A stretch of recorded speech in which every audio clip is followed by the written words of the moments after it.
Something is drinking the sweat off my face, and I let it. 6 legs, the size of my thumbnail, working the hollow of my temple with a patience I almost admire. Moving costs water. I have no water to spend. 3 days here. No food, no way home, no name for the place. And the thing my head keeps handing me is a warehouse on a Friday afternoon and a piece of paper I signed at the bottom. There are 3 of us in this cave, and 2 of them are dying faster than I am. That is not a guess. I have been watching their chests. Mia breathes twice for every 1 breath I take, which is what a body does when it is burning the last of itself. The floor under me is stone with a faint green shine to it, like the walls, like the ceiling. The rock here glows, not brightly. It is the light of a phone screen left face down on a table in a dark room, and it is the only light we have. Water comes into this cave 1 drop at a time. It gathers somewhere above us in the mountain and finds a crack and falls, and it falls into a shoe. The shoe belongs to Lena. It is a small white sneaker with a gold stripe, and it holds a mouthful every 4 hours. 4 hours for 1 mouthful. 3 people. I did the arithmetic on the first night, and then I made myself stop, because there is a point where the sum turns into a countdown, and you can hear it ticking. Lena is sitting up against the wall with her arms around her knees. She has not spoken in 6 hours. When she finally does, her voice comes out cracked and mean, and she says the same thing she has been saying since we got here. This is your fault. I turn my head. That costs me something too, but I want to see her face while I answer. I say, name it. Be specific. I have time. She says, you reported the saber. There it is. 2 girls and a man, 3 days into a place with no name, with something the size of a bus moving through the trees outside, and the charge on the sheet is still a saber. So I tell her, slowly, because my mouth is not working properly, and because I want every word to land. I say, on Thursday, a competition saber went missing from cage 4. I signed for that cage.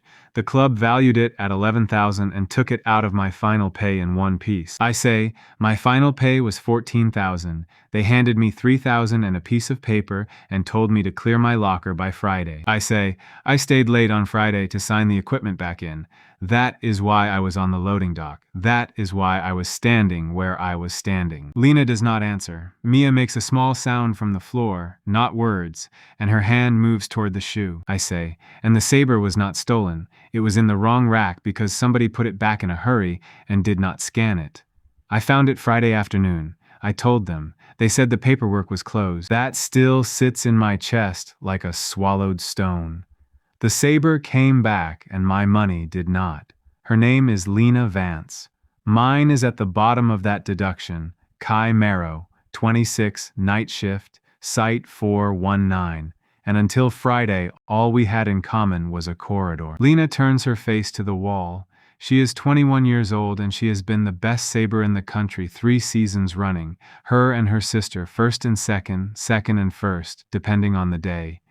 There are photographs of them in the corridor outside the cage room. I used to walk past those photographs at 4 in the morning with a scanner in my hand. Here is how we got here, and it takes about a minute to tell. The loading dock is a concrete apron behind the sports complex with a roller door and a yellow line painted on the ground where the trucks stop. At 6:30 on Friday, I am standing on that line with a clipboard, checking a bag of blades back into stock. The twins come out through the fire door because their mother's car is late. They are arguing about a call in the semifinal. Lena says something about my clipboard and my little job. Mia laughs. Then there is a dot in the air over the yellow line. It is the size of a coin, and it is green, and it hangs at chest height about a meter off the concrete. And the first thought in my head is that somebody has left a laser pointer on somewhere. That is the whole thought. A maintenance issue. Mia walks toward it because Mia walks toward everything that shines. Lena says her name once. Sharp, the way you speak to a dog near a road. Mia puts 1 finger out and touches it. She does not scream. She simply is not there anymore, and the sound of the air closing where she was standing is like a plastic bag being shaken out. Lena goes in after her without a single second of thought. And I will say this for her, and I will keep saying it. She did not hesitate. She went after her sister like a diver off a block. And me. I take 1 step back. I want that on the record. My first instinct was to step back, and I got half a pace before the green thing found me and pulled, and the concrete went out from under my feet like a rug. We came out of the air 3 meters above a stone floor and fell into the dark. That was Friday. This is the third day. The cave runs about 30 paces from the back wall to the crawl hole, and the crawl hole is the only way out.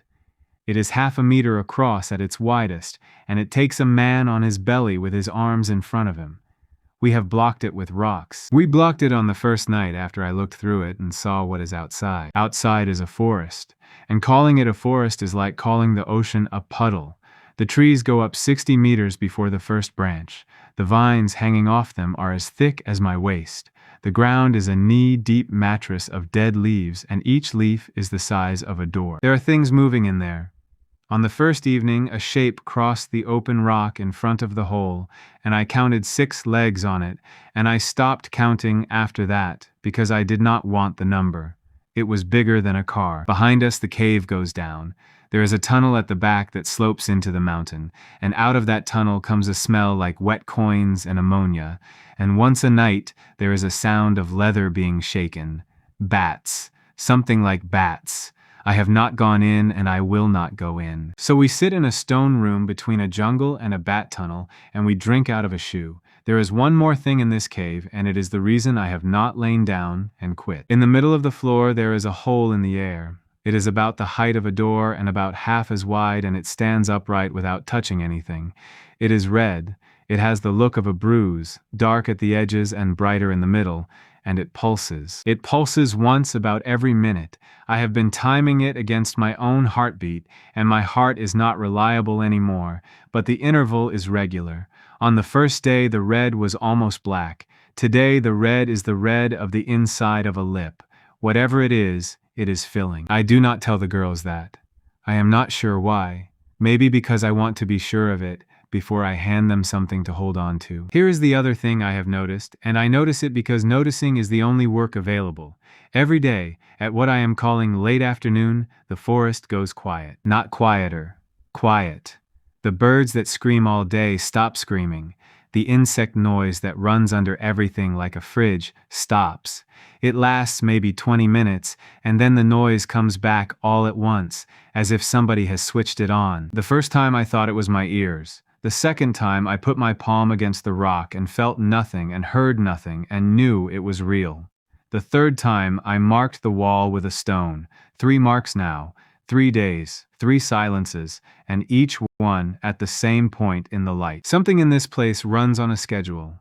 Everything alive here knows the schedule except me. I do not know what it means yet, but I know what it is worth, and I scratch the 4th mark before I let myself lie down. Late in the 3rd day, I start to lose the room. I am on my back, and I am not in the cave. I am in aisle 9 with the scanner in my hand and the racking going up into the dark above me, and there is a discrepancy in my count and I cannot find it. 60 units on the shelf and 61 in the system. I walk the aisle and I count again. 60.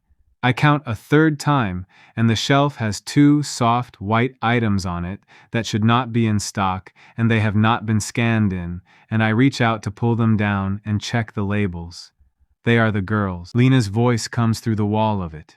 She is saying my name, and her hand is on my chest, and she is pushing hard, and the aisle goes, and the stone comes back, and I am on the floor of the cave with my arm out in front of me, reaching for nothing. She says, "What were you doing?" I say, "Inventory." She stares at me, and something in her face changes, and it is not sympathy, it is fear, which is more useful. She has just understood that the man holding the shoe is also running out. I sit up, and I put my back against the rock, and I make myself say it out loud, because saying a plan out loud is how you find the hole in it. I say, "Listen to me, nobody is coming. Nobody on earth knows this place exists. There is no rescue, and there is no phone, and there is no signal. The only thing in this cave that is going to save us is that." I point at the red hole in the air. I say, "It is charging." I do not know into what, but it was almost black, and now it is not, and when it finishes, I am going to touch it. Lena says, "And if it kills you?" I say, "Then you get my share of the shoe." She does not laugh. Nobody laughs. But she looks at the thing in the middle of the floor for a long time after that, and when she lies down again, she lies down facing it. I wake up because the light on the walls has changed color. It takes me a stupid amount of time to understand what I am looking at. The cave is green. Not the tired green of the minerals, a live green, moving, throwing the shadow of my own hand up onto the ceiling. The hole in the air has turned. I get onto my hands and knees and then onto my feet, and the room tilts, and I put a hand on the wall and wait for it to stop tilting. Behind me, Mia is making a sound. Lena is up. I walk to it. Close up, the surface is not flat. It moves the way the skin on hot milk moves. I say, "If I do not come back, block the hole again after dark and do not go into the tunnel." Lena says, "Kai." It is the first time she has used my name since the loading dock. I do not turn around, because if I turn around, I will start negotiating with myself, and I have already made the decision. I put my hand into the green. It is warm and it has weight, like pushing your palm into wet sand.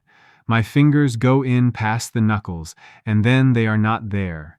There is no pain. There is no edge.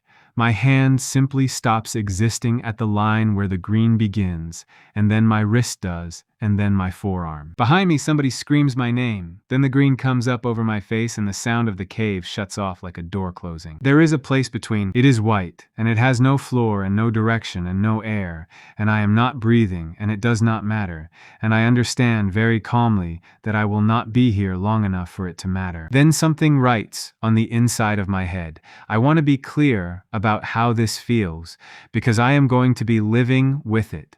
It is not a voice. Nothing speaks. It is the feeling you get when you walk into a room and remember why you came in. The knowledge arrives already remembered. The gate is bound.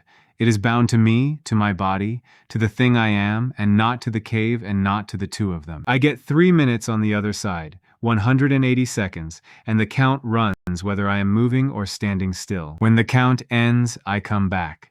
There is no choice in it, no delay, no way to hold on to a door frame. And then it goes into me like a nail. What comes back with me is what I am holding clear of the ground, not what I am touching, not what I have loaded onto a trolley. Clear of the ground, in my hands, off the floor, held by me at the second the count runs out. The last thing that arrives is the cost. The gate is empty now, and it fills again on its own, and it needs 3 days to fill, and 3 days buys 3 minutes. 72 hours for 180 seconds. I have time to think one complete thought in that white place, and the thought belongs to a warehouse man, and it arrives fully formed. Then everything is bright and loud and cold, and I am standing on a painted concrete floor. I know this floor. I know it because I mopped a section of it in March when a pallet of protein drink went over, and the paint there is a slightly different gray where it was cleaned. I am standing 6 paces from that patch. I am in my own warehouse. The lights are on the night setting, 1 bank in 4, and the air handling is running, and it is 18 degrees in here, and my skin cannot cope with it. 3 days of jungle heat, and this feels like standing in a fridge. My whole body starts shaking. In front of my eyes, hanging in the air where nothing should hang, there is a counter. 174, 173, 172. Somewhere in the building a door closes. I do not think about how or why. There will be time for that in the cave, and there is no time for it here. What I have is 170 seconds and the complete floor plan of this building in my head, because I built the floor plan. Aisle 1 is stationery and admin. Useless. Aisle 2 is uniform stock. Aisle 3 is the medical cupboard and the physio supplies. Aisle 4 is cage stock, blades and masks, locked. Aisle 5 is catering. I run for 5. My legs do not work. 3 days without food, and the first 10 steps are a negotiation.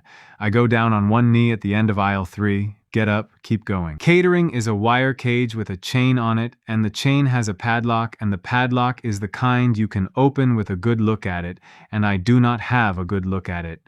I have a fire extinguisher on a bracket 2 meters away. I take the extinguisher off the bracket, and I hit the hasp 4 times, and on the 4th the whole plate comes off the wood. 131. Inside the cage are the things I have counted 100 times. 12 cases of sports drink, a pallet of energy gels, 4 boxes of the cereal bars they hand out at junior tournaments. I get a case of drink under one arm and I feel the weight and I understand the shape of my problem immediately. A case of 24 bottles is 14 kilos. I can carry 2 cases. 2 cases is 48 bottles. 48 bottles is 9 days for 3 people if nobody works hard, and 6 days if we do. That is not enough, and it is also everything, and I have 90 seconds. I run for the trolley bay. There is a hydraulic pallet truck parked by the wall where it always is, and I get the forks under an empty pallet, and I drag the pallet to the catering cage, and I start throwing. 2 cases of drink, 3 boxes of bars, the gels. Then aisle 3, the medical cupboard, and I take the whole plastic tub of it because there is no time to choose, and I take a roll of tape because tape is the answer to more problems than people think. Aisle 2, uniform, and I take an armload of club tracksuits still in their bags because those two are wearing competition kit, and competition kit is not clothing, it is nylon. Then the knives. There is a kitchen off the function room, and there is a block of knives in it, and it costs me 9 seconds each way, and I take the whole block. 44. The pallet is loaded. I put my hands on the pump handle, and I look at it, and the nail goes in a second time, clear of the ground. The pallet is on the floor. The pallet truck is on the floor. Everything I have loaded is resting on a thing that is resting on the concrete of a building on planet Earth, and in 40 seconds the gate is going to take me and whatever is in my hands, and my hands are on a handle. I make the worst mathematics of my life in about 4 seconds. I get a case of drink under my left arm. I get the second case up onto my hip and my left hand under it. That is my left side gone, 28 kilos, and my left arm is already screaming. Right hand. The medical tub goes into the crook of my elbow. The knife block goes into my fist by its handles. I try to get the tray of gels up with my chin and it goes on the floor, and I do not have the time to bend. 22. There is a bag of tracksuits at my feet. I tip 1 box of cereal bars into the mouth of it. Then I put my foot through the handle, lift my knee, and hook the whole bag onto my forearm with the medical tub. 14. And I am standing in the middle of my own warehouse holding everything I can hold, with a loaded pallet at my feet that I cannot take, and I hear the personnel door at the end of the building. Somebody says hello. I know the voice. His name is Vic. He is 61 years old. He has done the night watch here for 9 years. He takes 2 sugars, and last winter he covered for me when I was late because my bus did not come. Vic comes around the end of aisle 5 with a torch in his hand, and the beam finds me. I know exactly what he is looking at. A man he sacked on Friday, filthy, barefoot to the shin in dried mud, bleeding from a split lip he does not remember getting, standing in a broken cage with 2 cases of stock under one arm and a block of kitchen knives in his fist. Vic says, "Kai, son, put that down." 9. I say, "Vic, listen to me. I need you to remember what you see." He says, "I am calling it in." I say, "Good. Call it in. Tell them there was no door." 4. Vic's mouth opens. The torch beam is shaking. I say, "Tell them nothing came out." Then the cold goes and the light goes and the concrete goes out from under my heels, and the last thing I have of earth is an old man's face going white in a torch beam. I land badly. I come out of the air about a foot above the cave floor, and the whole load goes through my arms, and I go down on top of it, and something in the knife block opens up the back of my hand. The stone is warm. The air is thick and wet, and it smells like a compost heap, and it feels, for 1 whole second, like coming home, which tells you everything about the 3rd day. Somebody is screaming. 2 people are screaming. Then Mia is on me. She is not strong enough to be doing what she is doing, and she does it anyway. Both hands in my shirt, her face against my chest, making a sound with no words in it. Lena does not touch me. Lena is standing over the pile with her hands over her mouth, and she is looking at the cases the way a person looks at a wall of water coming down a valley. I get up onto my knees. I get a bottle out of a torn case. I break the seal, and my hands are shaking so hard I lose the cap into the dark. I drink first. I want that on the record, too. I drink first, 4 swallows, and I stop myself at 4, because a stomach that has had nothing in 3 days will send back everything you give it if you are generous with yourself. Then I hand the bottle to Mia, and she takes it in both hands like it is a baby bird. Lena says, "How?" She says it very quietly. I look up at her. Blood is running down the back of my hand and into the dirt, and my arms have stopped working, and the cave is spinning very slowly to the left. I say, we have 3 days. I say, in 3 days that thing opens for 180 seconds, and then it shuts for 3 more days, and that is going to be the shape of our lives now, so we are going to start living in threes. I say, and I am going to need both of you. Then I lie down on the floor of the cave with my head on a case of sports drink, and I go out like a light, and I do not dream about aisle 9. I wake up because somebody is putting something on my hand. Lena is sitting cross-legged beside me with the medical tub open, and she has cleaned the cut on the back of my hand, and she is winding a bandage around it, badly, in too many layers, with the concentration of a person doing the only useful thing available to her. She has done a competition kit inventory of my haul while I slept. She has laid it out in rows on the floor. She did not know she was doing an inventory. She was just tidying. But she has grouped it by type without being told, and I file that away. I say, how long? She says, a long time. The light outside went and came back. So, a night. Fine. That is one of my 3 days gone, and I have no way to slow it down. I sit up and I eat 2 cereal bars very slowly, and I drink half a bottle, and I feel my head come back to me a piece at a time. Then I stand up and I look at what I have and I start counting. Out loud because I want them to hear the numbers. 48 bottles of sports drink, 36 cereal bars, 1 tub of medical, which is 9 bandages, 2 bottles of antiseptic, a roll of tape, a pair of scissors, some strapping, and a box of paracetamol, 6 knives and a steel, 4 club tracksuits in plastic. Mia says, is that a lot? I say, it is 9 days of water for 3 people if nobody works hard, and 6 days if we do. It is 4 days of food.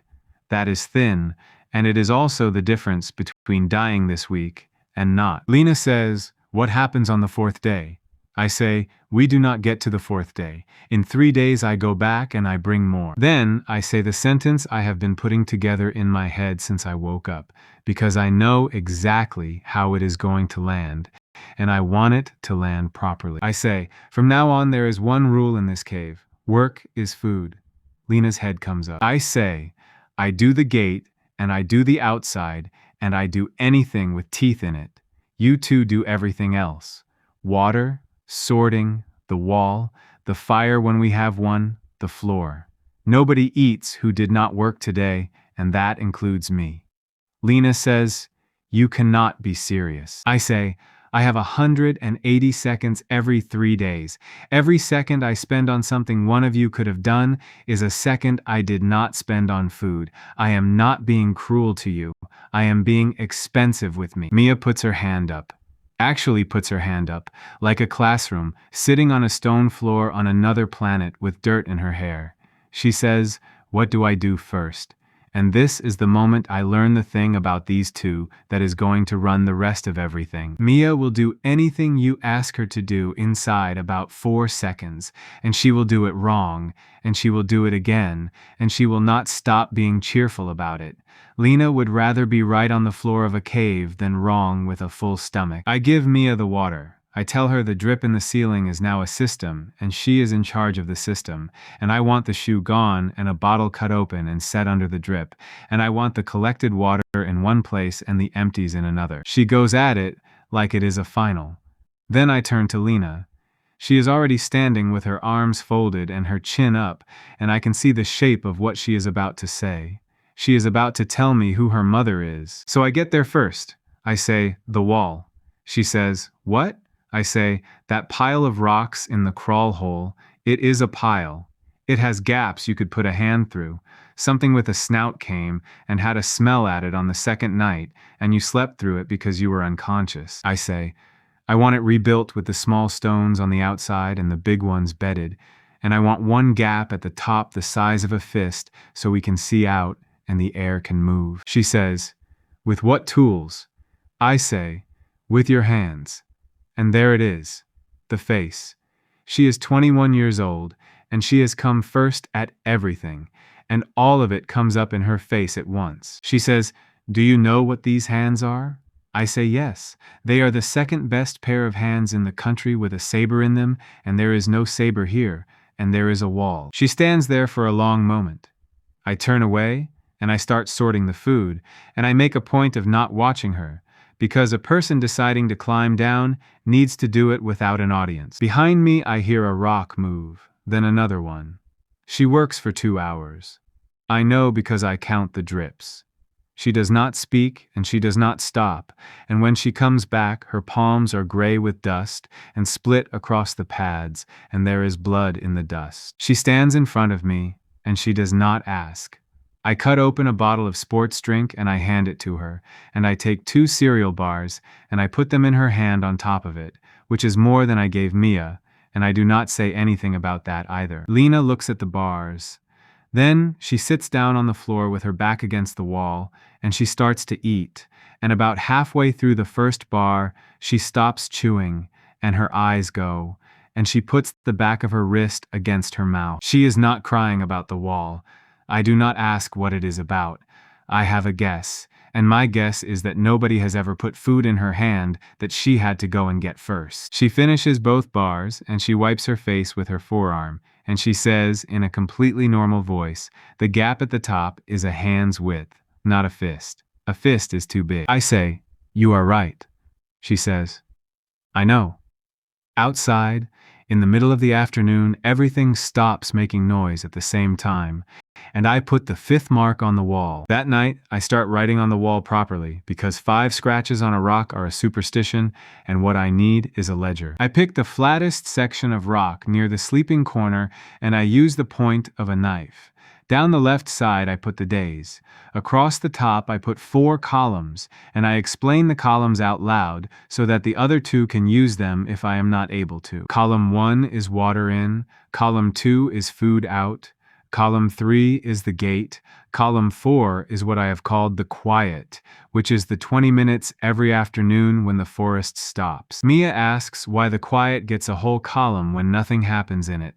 I say, because nothing happening at exactly the same time every day is the loudest thing on this planet. She thinks about that with her whole face, and then she says, oh, and goes back to her bottles, and I hear her say it again to herself 20 minutes later. Oh, the water system is Mia's now, and I have stopped touching it. She has cut the top off 4 bottles with the smallest knife and set them under the drip in a row, and when one fills, she swaps it out. She worked out on her own that if she puts the empty one in position before she lifts the full one out, she does not lose the drops in between. That is her invention. I did not tell her that. It probably saves us a mouthful a day, which over 9 days is a bottle, which is a day of one person's life, and she found it by being fussy. She has also named the drip. The drip is called Gerald. I ask her why Gerald, and she says he sounds like a man who would be slow. And that is the first time anybody laughs in this cave, and it comes out of me before I can stop it, and it hurts my ribs. Lena rebuilt the wall on the 3rd day, and she rebuilds it again on the 5th without being asked, because she has found a flaw in her own work, and it is bothering her. The flaw is the bedding. The big stones at the base were sitting on loose grit, and the whole face had shifted about a finger's width overnight. She scrapes the grit out, seats the base course on clean rock, and starts again. It takes her most of a day. When she finishes, the wall does not move when I put my shoulder into it, and there is one gap at the top, a hand's width across, exactly where she said it should be. I tell her it is good work, she says obviously, but she stands next to it for a while afterwards, looking at it, the way you look at something you made. The problem I cannot solve is the back of the cave, and the reason I cannot solve it is that I have no light. The tunnel at the rear goes down and around a bend, and after the bend there is nothing my eyes can do. The glow in the walls stops about 30 paces in. Whatever lives back there comes out at night and goes back in before dawn, and I have never seen it, only heard it. And heard is worse. I try once with a bottle of antiseptic and a strip of tracksuit as a wick, and it burns for about 4 seconds and goes out and nearly takes my eyebrows with it. So the tunnel goes on the list, and the list is now a real thing, scratched into the rock under the calendar, and it is the most important object I own. Light, fire, rope, something to carry with, Something to cut with that is not a kitchen knife. Something to put water in that is not a bottle with the top cut off. Under all of that, I scratch one more word and I do not explain it to them. Seeds. The quiet comes on the 6th day at the same point in the light, and this time I am ready for it. I have Lena take the top stone out of the wall so I can get my eye to the gap. I tell them both to get to the back of the cave and stay there and not speak whatever they hear, and Lena argues for about 4 seconds and then does it, which is progress. Then I lie on my belly in the crawl hole with my face at the hand's width of daylight and I watch. The noise goes out of the world in stages. The high screaming things stop first, then the layer under that, the clicking, then the deep one, the sound like a fridge, and when that goes the silence has a physical weight to it, and I can hear my own blood. Nothing moves for about 4 minutes, then everything moves at once. They come out of the tree line in ones and twos and they are all running the same way. A thing shaped like a rat and the size of a dog goes across the open rock in front of me at a flat sprint, then 6 more, then something with a shell. They are not hunting each other, nothing is chasing anything. They are all going in the same direction, north and uphill, and they are going fast and they are going now. Then the rock in front of my face starts to buzz, not shake. Buzz, the way a window buzzes when a lorry idles outside. It comes up through my chest and into my teeth, and my eye starts to blur with it. The first one comes out of the trees to my left and I stop breathing. It is gray, and it is shaped like a bull that has been drawn from a description, and its shoulder is higher than the top of a house, and it has a bone plate over its skull that comes forward into 2 blunt horns. It walks. It is not in a hurry. It puts 1 foot down and the leaves compress under it and do not come back up. Then the second one comes out behind it, and it is walking in the first one's footprints. They come out of the trees for 9 minutes. I count 40 of them, and then I lose the count, because by then there is nothing out there to count, only a wall of moving gray. They cross the open rock in a single file line 200 paces from my face, and they go into the trees on the other side and do not turn their heads. There is a path there, there has always been a path there, and I have been looking at it for 6 days and calling it a gap in the trees. The last one goes past. The buzzing fades out of the stone, and then, in about the time it takes to count to 10, the noise comes back on. The clicking, the fridge, the screaming things. I lie in the crawl hole with my face in the dirt, and I laugh once with no sound in it. The forest does not go quiet because something terrible is coming. The forest goes quiet because the road is busy. I go back inside, and I put the 6th mark on the wall, and next to it, I write the time and the direction and the count, and Lena watches me do it. She says, "What did you see?" I say, "A timetable." Somewhere else, in a building with a floor I have mopped, a man in a high-visibility coat is sitting in a plastic chair, giving a statement for the 4th time. Vic has said the same 6 sentences to a duty sergeant, to a detective, to a woman from the insurers, and now to a man who has not said which company he works for. He says them again. There was no door. The lad was there, and then the lad was not there. They ask him whether he heard a vehicle. They ask him whether the roller shutter was up. They ask whether he has been taking anything for his blood pressure. In the corner of the room, a woman who has not spoken yet is going through the site's stock report on a tablet with 2 fingers, and the door does not interest her. What interests her is that the missing lines do not make sense. Nobody steals 2 cases of sports drink and a first aid tub and 4 club tracksuits and leaves a loaded pallet of the same stock standing 40 centimeters away. Nobody breaks a catering cage with a fire extinguisher and then takes the medical cupboard. Her name is Reva Sandoval, and she has audited losses for Meridian Logistics for 19 years, and she has learned that thieves take value and desperate people take weight. She writes 1 line in her own notebook, on paper, because she does not trust anything else with a first thought. He took what a person would take if there were no shops. The gate takes me on the 7th day and stands me in a dark unit with nothing in it but empty racking, a floor scrubber on charge, and a smell of new paint. 180 seconds of looking at bare shelves. I come home with a mop bucket, an armful of flattened cardboard, and the scrubber battery, and I put a new line at the top of my list, which is, some of them are empty. The bucket becomes the water store, and the cardboard becomes a bed. The battery never does one useful thing on this planet, and I keep it anyway, because throwing away something that cost me 3 minutes is beyond me. That line is worth more than the battery. It means the door is not choosing for me, and if it is not choosing, then I cannot plan a run, and everything has to be carried in my head and taken in the order I find it. On the 9th day, the red in the middle of the cave has gone orange at the edges, and I stop sleeping properly. I spend the whole of that day writing the run. That is the word I use for it in my head. A run. In this building, a run is a route through the aisles in the order that costs the fewest steps, and a good picker beats a bad picker by 30% on nothing but the order they walk in. I have 180 seconds and no idea where I am going to land, and I still write the run because a plan you have to change is worth 4 times a plan you never made. The rules I give myself are simple. Light before food, fire before light, nothing I can make here, nothing soft, nothing I would have to come back for a second time in 3 days when I could have brought it once. And the last one, which I write on the wall in letters big enough to see from the sleeping corner, because I know what I am like when a counter is running. Do not touch the floor with it. Lena asks to come. She asks properly, standing up, in a voice with nothing bratty in it, and she has clearly worked on the sentence before she said it. She says, "I am faster than you, and I can climb and you have 1 pair of hands." I say, "I do not know if it takes passengers. I do not know what happens to a passenger it does not want. If it takes you and drops you halfway, I will not have a way to go and get you." She says, "Then find out."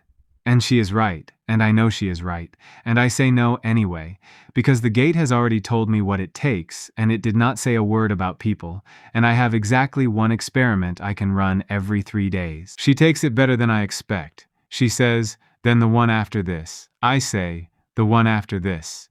Mia gives me a cereal bar for the trip. She holds it out with both hands like it is a document, and she says, "In case it is a long way." I try to explain that it takes no time at all, that the between place has no time in it, and about halfway through I look at her face and I understand that she knows that, and that this is not about logistics. I put the bar in my pocket. I say, "Thank you." She says, "Bring back something that is not brown." The green comes up at about the middle of the 10th day. I am standing in front of it before it has finished turning. I have nothing on me but a knife through my belt loop and the tape around my wrist like a bracelet, because everything I carry out is capacity I cannot carry back. Lena says, "Kai." I say, "Block the wall when I am gone and do not unblock it until you see me." Then I walk into it, and the cave goes off like a light. I come out into a space so big that my first reaction arrives as a professional one. The ceiling is 14 meters up and it is racking all the way, 6 levels, and the aisles run away from me into the dark until the perspective closes them. The floor is polished concrete with lane markings. There is a smell of cardboard and cold dust that I have been breathing since I was 19 years old. This is somebody else's building, a real distribution center, and it is enormous. 171. 170. I turn around once fast and I find what I need in the first 2 seconds because every building of this type puts it in the same place. The aisle end labels. Blue plate, white lettering, a 2-letter zone code, a bay number, a check digit at the bottom right in a smaller font. I have scanned 10,000 of those. It is the Meridian label. It is the same system, the same font, the same stupid check digit that nobody uses. It has put me in another node of my own network. I do not have time to be amazed.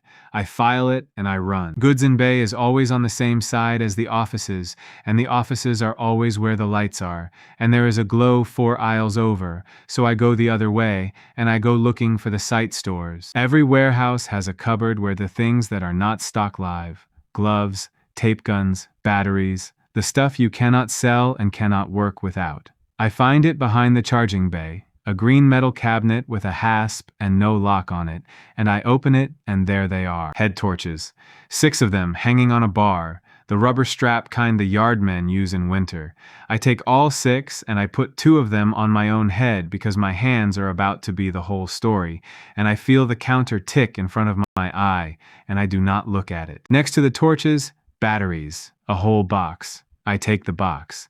On the shelf under that, and I nearly go past it, a plastic tub of disposable lighters, the kind a site buys in bulk because people lose them. I take the tub, and I say something out loud in the empty aisle that I would not say in front of Mia.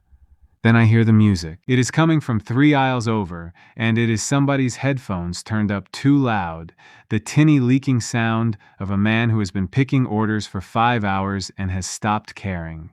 There is a picking trolley squeaking. There is a person in this building doing a night shift, and he is about 40 meters away, 111. I take the noise as a gift because a man with headphones on cannot hear me either, and I go up the far aisle at a run. Zone C is bulk. Zone C in every food contract in this company is dry goods, and I get it right, and the pallets are shrink-wrapped to the shoulder and stacked too high. Rice. Sacks of it. 25 kilos a sack, and there are 40 of them on that pallet, and I can carry 2, and that is the whole problem of my life standing in front of me in shrink wrap. 58, and this is where I stop being a man in a hurry and start being a warehouse manager, because I turn around and I look up. Above the goods in bay, on a runway beam, there is a chain hoist. It is there because somebody has to lift a broken pallet truck onto a bench twice a year. It is a half-ton hand chain hoist with a hook the size of my fist, and it is hanging over the bay, and the hook is at head height, and the chain runs down where a person can stand and pull it. I go under it. I put my hands on the chain and I run it down until the hook is at my knee. Then I do the fastest sling job of my life. There is a bundle of load straps on the wall bracket where load straps live. I take 4. I get 2 rice sacks on their sides, one across the other, and I wrap a strap around the pair of them and I hook it. Then the box of batteries and the tub of lighters go into a rubble sack from the same bracket, and the neck of the sack goes on the hook. Then I run for Zone C again, and I come back with an armful of catering tins, and I do not read the labels, and they go in the sack. 22. I get both hands on the hand chain and I pull. A hand chain hoist moves a load about a hand's width per pull, and there is a reason nobody uses them if there is a forklift, and I pull like a man in a rowing final, and the whole thing comes up off the concrete about a foot and hangs there swinging. 2 rice sacks, a sack of light and fire, and a load of tins, all of it in the air, all of it hanging off a hook, and the chain in my 2 hands. 14. And then there is a torch beam on the concrete beside me, and a man's voice says, "Mate." He is about my age. He has one earphone out. He is holding a scanner and a printed pick list, and he is looking at a barefoot man covered in dried mud with 2 head torches strapped to his skull, hanging 50 kilos of rice off the maintenance hoist at 2:30 in the morning. I say, "Do not touch the load." He says, "What? 8? I say, "Whatever happens, do not touch the load and get your feet back." He does not get his feet back. He does exactly what a decent man does, which is take a step forward with his hand out, because he has decided I am having some sort of episode, and he is going to help me. 4. I say, "Meridian owes me $11,000 for a saber, and I am going to send them an invoice, and I want you to remember I said that." He says, "Mate, what?"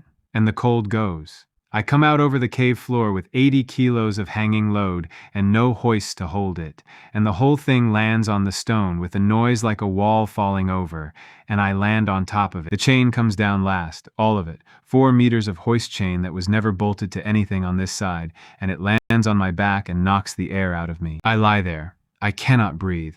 My hands are locked shut and will not open. Somewhere above me 2 people are screaming, and one of them is screaming a word, and the word is my name. Then Lena gets the chain off my back, which she should not be strong enough to do, and gets a hand under my chest and rolls me over. I get 1 breath. It is the worst breath of my life, and it is fantastic. I say, "Do not open the sacks near the water." She says, "What?" I say, "Rice. It is rice. 50 kilos of rice, do not get it wet." And then I do laugh, properly, lying on my back on a stone floor with a hoist chain across my legs.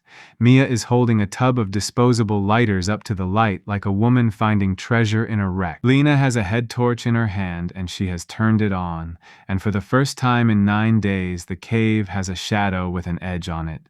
We spend the rest of that day looking at things. That sounds like a waste, and it is not. For 9 days this cave has been a place we could not see, and a place you cannot see is a place you cannot use.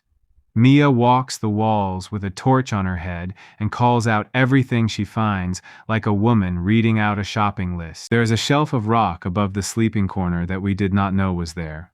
There is a second drip on the far side that has been going into a crack this whole time, and Gerald now has a colleague. And the floor is not flat. The floor slopes very slightly toward the tunnel mouth, which is why our corner has always been the dry one, and why the water we spill always goes the same way. And I have been sleeping on that slope for 9 days without noticing it. I sit down and I lay out the haul under the light and I count it into the wall. 2 sacks of rice, 25 kilos each, 9 catering tins, and the labels are for tomatoes, chickpeas, and something in a sauce that I cannot pronounce. 6 head torches, 94 batteries, 182 lighters, because Mia counted them and would not be talked out of it. 4 load straps, 1 rubble sack, and 4 meters of hoist chain that I did not mean to bring, and that is now the strongest object on this planet as far as I am concerned. Lena picks up the chain and holds it across her palms. She says, "What is this for?" I say, "I do not know yet. Put it where we will find it." Then I explain the fire problem, and it goes down badly. They can both see the lighters. They can both see that we have 182 ways of making a flame and a floor covered in things that would burn, and what I am telling them is that we cannot have a fire in here. I say, "This cave has 1 hole in it, and Lena bricked it up. If we burn wood in here, the smoke goes to the ceiling and sits there and comes down, and what kills you is the thing you cannot see or smell, and you do not wake up." Mia says, "But we could open the wall." I say, "And then we have a fire, a hole, and a smell of cooking on a planet where something walks past twice a day with a head like a bus." Lena says, "So we have rice we cannot cook," I say for now. And I sit there with a lighter in my hand, and I look at the black mouth of the tunnel at the back of the cave, and I think about a thing that has been bothering me since the second night: the bats. Every night, somewhere down that tunnel, there is a sound like 100 umbrellas opening. It happens after dark, and it happens again before it gets light, and I have been calling it bats because a person needs a word. But here is the thing that will not sit down in my head. Bats fly out to feed and come back. That is what the sound is. Out at dusk, back at dawn, twice, every night, since the day we arrived. And the only hole in this cave has been under a pile of rock since the first evening, so they are not going out through my wall. I put a torch on my head, and I put a knife through my belt, and I go and stand at the tunnel mouth, and Lena comes and stands next to me without being invited. She says, "I am coming." I say, "Mia stays." Mia says, "Absolutely," from behind us, already sitting down. For the first 30 paces, the tunnel is a slope of broken rock going down at an angle that makes your ankles work, and the ceiling comes down until I am walking with my head turned sideways. Then it opens. I have to stop and put my hand on Lena's arm because she is about to walk off an edge. We are standing on a ledge, and the torch beam goes out and does not find anything to land on. I turn my head slowly to sweep it, and the beam finds a wall about 40 meters away and a floor a long way down. It is a chamber. It is the size of a church, and we have been living in its porch. The floor down there is pale, and it is not rock. When I get the beam properly on it, I can see that it is soft and heaped, and it goes on for the whole width of the chamber, and I know what I am looking at because I have smelled it since the first night. Guano. Years of it. Centuries, maybe. And there is water. There is a black sheet of it against the far wall, flat and still, and the beam comes back off it in a hard line. Lena says, "Is that?" I say, "Do not drink it." "Not yet. But yes." Then she turns her head and the beam goes up and she stops talking. The ceiling of the chamber is alive. They are hanging in rows. They are the size of a large dog, and they are the color of a peeled potato, and they have no fur on them at all, and where the eyes should be there is smooth skin. There are hundreds. There are more than hundreds. Neither of us moves. Lena's hand has found the back of my shirt and closed on it. Not one of them turns toward us. They cannot see the torch. They do not care about the torch. What they care about is sound, and we are 2 people breathing very quietly on a ledge, and the whole ceiling stays asleep. I put my hand over the front of my torch anyway, and the light goes red through my fingers. I say very quietly, "Walk backwards. Do not turn around. Do not touch the wall." We back up the slope for 30 paces before either of us says anything. Then Lena says, in a whisper that has a laugh trying to get out of it, "That is a lot of bats." I say, "That is a lot of fertilizer." She says, "That is what you took from that." I say, "And a lake, and a way out, because I have seen it." On the way back up the slope, with my hand over the torch, I looked at the ceiling of the chamber one more time, and away over on the left, above the water, there is a place where the black goes thin. It is gray where the rest of the ceiling is black. That is sky up there. There is a hole up there. It is small, and it is high, and it goes to the outside. That is where they go at dusk. That is the door they have been using while I was building a wall in the only door I knew about. We climb back into the light of the cave, and Mia looks up and says, "Well?" And I stand there with a lighter in one hand, and I turn around and look at the tunnel mouth, and the whole thing goes together in my head in about 2 seconds. I say, "We can have a fire." Lena says, "You said the smoke." I say, "Smoke goes up and it goes where the air is going. Right now, the air in this cave is going nowhere, because the only hole is a hand's width at the top of your wall. But that chamber has a hole in its roof, and holes in roofs pull." I say, "If we put the fire at the tunnel mouth, the draft takes the smoke down the slope and out of the top of the chamber, and it comes out of the side of a mountain 40 meters above the ground, where nothing walks." Mia says, "So we are giving our smoke to the bats." I say, "Yes." She says, "That seems fair. We are taking their toilet." We build the fire pit that afternoon. We build it out of the rocks Lena took out of the wall, and we build it 8 paces inside the tunnel mouth, and we lay a floor of flat stones, and we bank the sides. Then I light a lighter and hold it at the mouth of the tunnel and watch the flame. It leans down the slope, steadily, without wavering. There is a draft. There has been a draft in this cave for 9 days, and I have been sleeping in it and calling it cold. We burn the shrink wrap and the cardboard first because I want to see what the smoke does before I trust it with something that matters. The smoke comes off gray, and it does not rise to the ceiling. It goes sideways and down the slope like water finding a drain, and inside a minute the cave smells of nothing at all. Mia says, "Oh, that is clever."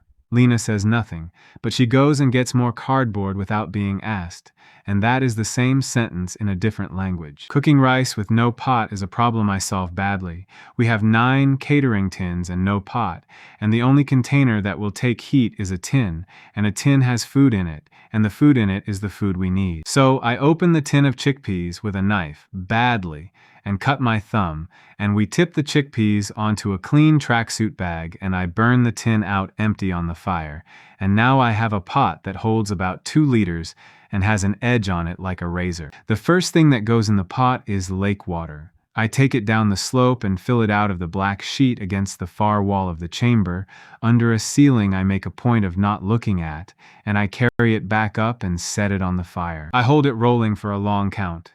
Then I let it go cold, and I drink 1 mouthful, and I sit down against the rock and wait, and Lena watches me the whole time with her arms folded and does not pretend to be doing anything else. Nothing happens to me. It tastes of the ceiling of that chamber, and I will never enjoy it as long as I live. And there is a lake down there, and it is ours. And from that afternoon, Gerald is a pet. Mia keeps him anyway. She swaps the bottles under him twice a day, and she says good morning to him. She says he was here first. Water in, rice in 2 handfuls, which is far too much, and I know it is far too much, and I do it anyway because I want them to see a full pot. It takes 20 minutes. It boils over twice. The rice on the bottom welds itself to the tin. And when I take it off and set it on the stone, the 3 of us sit around it in a triangle with the firelight on our faces, and nobody says anything for a while, because there is steam coming off it. Mia eats a mouthful and stops. She says it does not taste of anything. I say no. She says no, I mean it does not taste of anything. At all, it is hot and it is nothing. And she is right. It is boiled starch in water. There is no salt on this planet that I have found, and there is no salt in that cave, and there is none in the run I made. And I look at the fire and I put a word on the wall list that should have been the first word on it. Salt. Lena eats hers slowly, and then she takes the tin and scrapes the welded layer off the bottom with the flat of a knife and eats that too, and she says, "This bit is better, it is burnt." And that is how we discover that on this planet, in this cave, the entire seasoning available to the human species is carbon.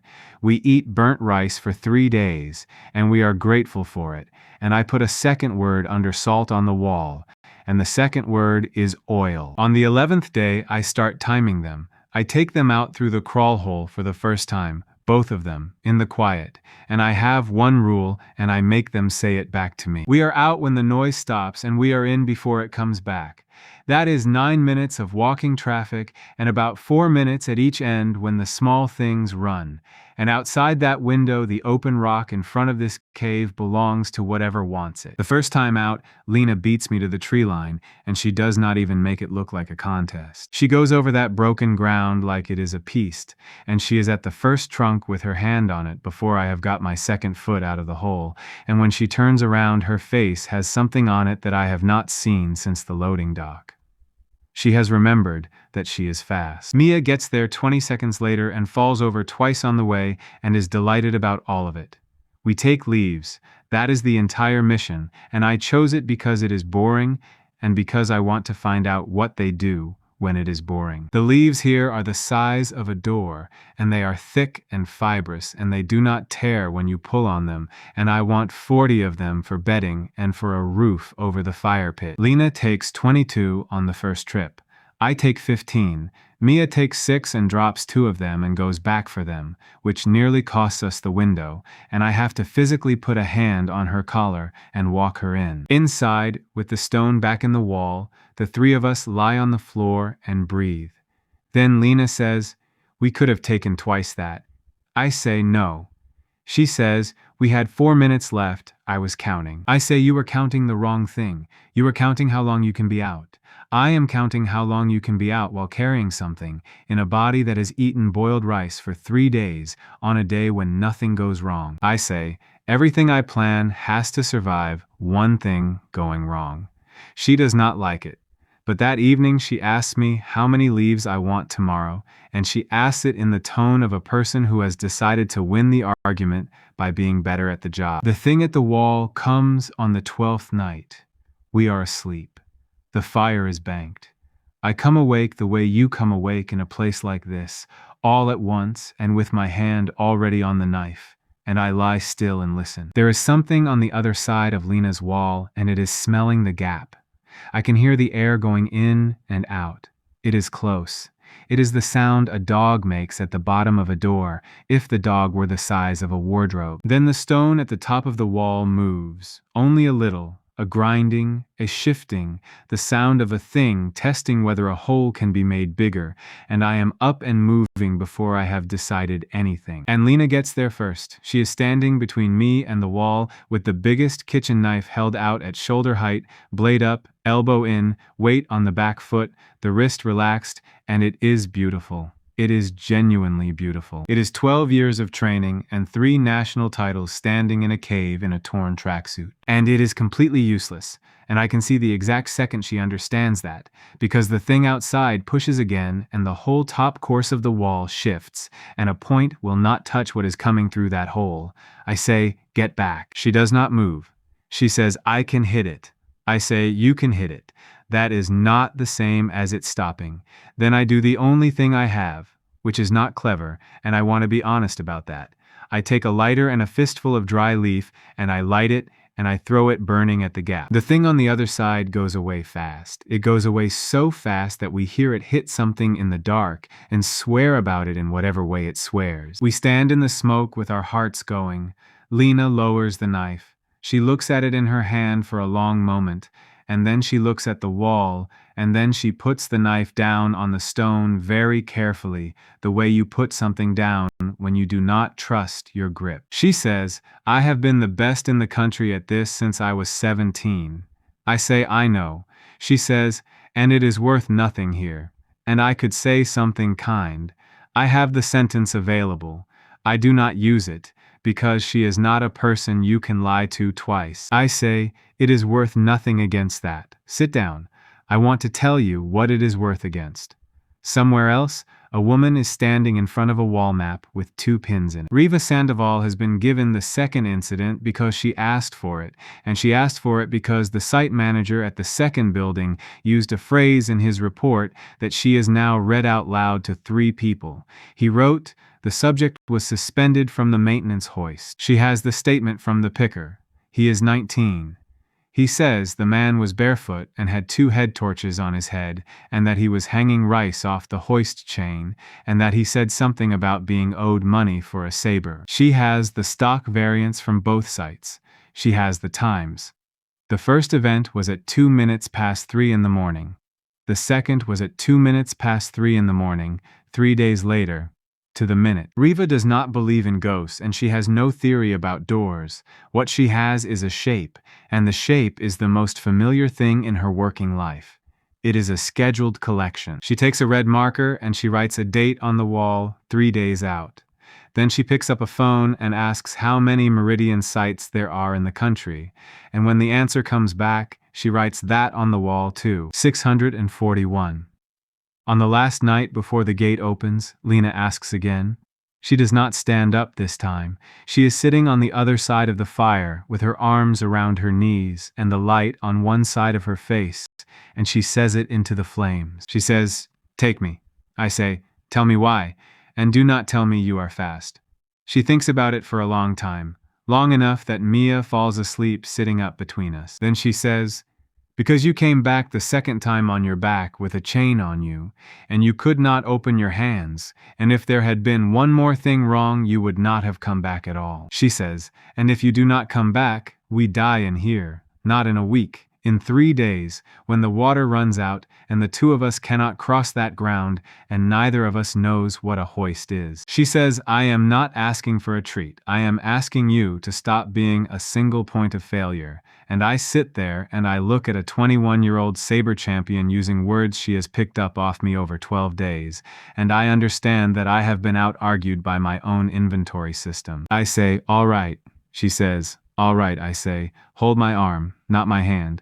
Hands come apart. The green comes up in the middle of the afternoon, and Mia is the one who has to stand there and watch us go. I have thought about that, and I have not found a way around it. If it takes 1 passenger, it may not take 2, and if it takes 2, I have no arms left. And either way, somebody sits in this cave alone for 180 seconds that will feel like a season. Mia does not argue. She stands by the fire pit with a lighter in her hand, and she says, "Bring back something that is not brown," and her voice goes at the end of it. Lena says, "I will be back before you have finished being annoyed." Then she takes my forearm in both hands, the way I told her, one hand above the elbow and one below, and locks it in. I say, "Whatever it does, do not let go and do not open your eyes." We walk into the green together. The between place has something moving in it this time, and the something is pushing. I can feel it on her. It is a pressure, steady and impersonal, working at the place where her hands are on my arm, the way a current works at your legs in a river. It is not angry. It has no opinion. It simply does not consider her part of the load, and it is trying to put her down. Her grip slides. I feel it go about a finger's width, and I turn my arm inside her hands and lock my other hand over her wrist and pull her in, and her forehead comes against my shoulder, and the pressure gets a purchase on the 2 of us together and finds us heavier than it expected. Then there is a floor. We come out onto concrete in the dark, and we both go down on one knee. Lena is breathing like she has run a final.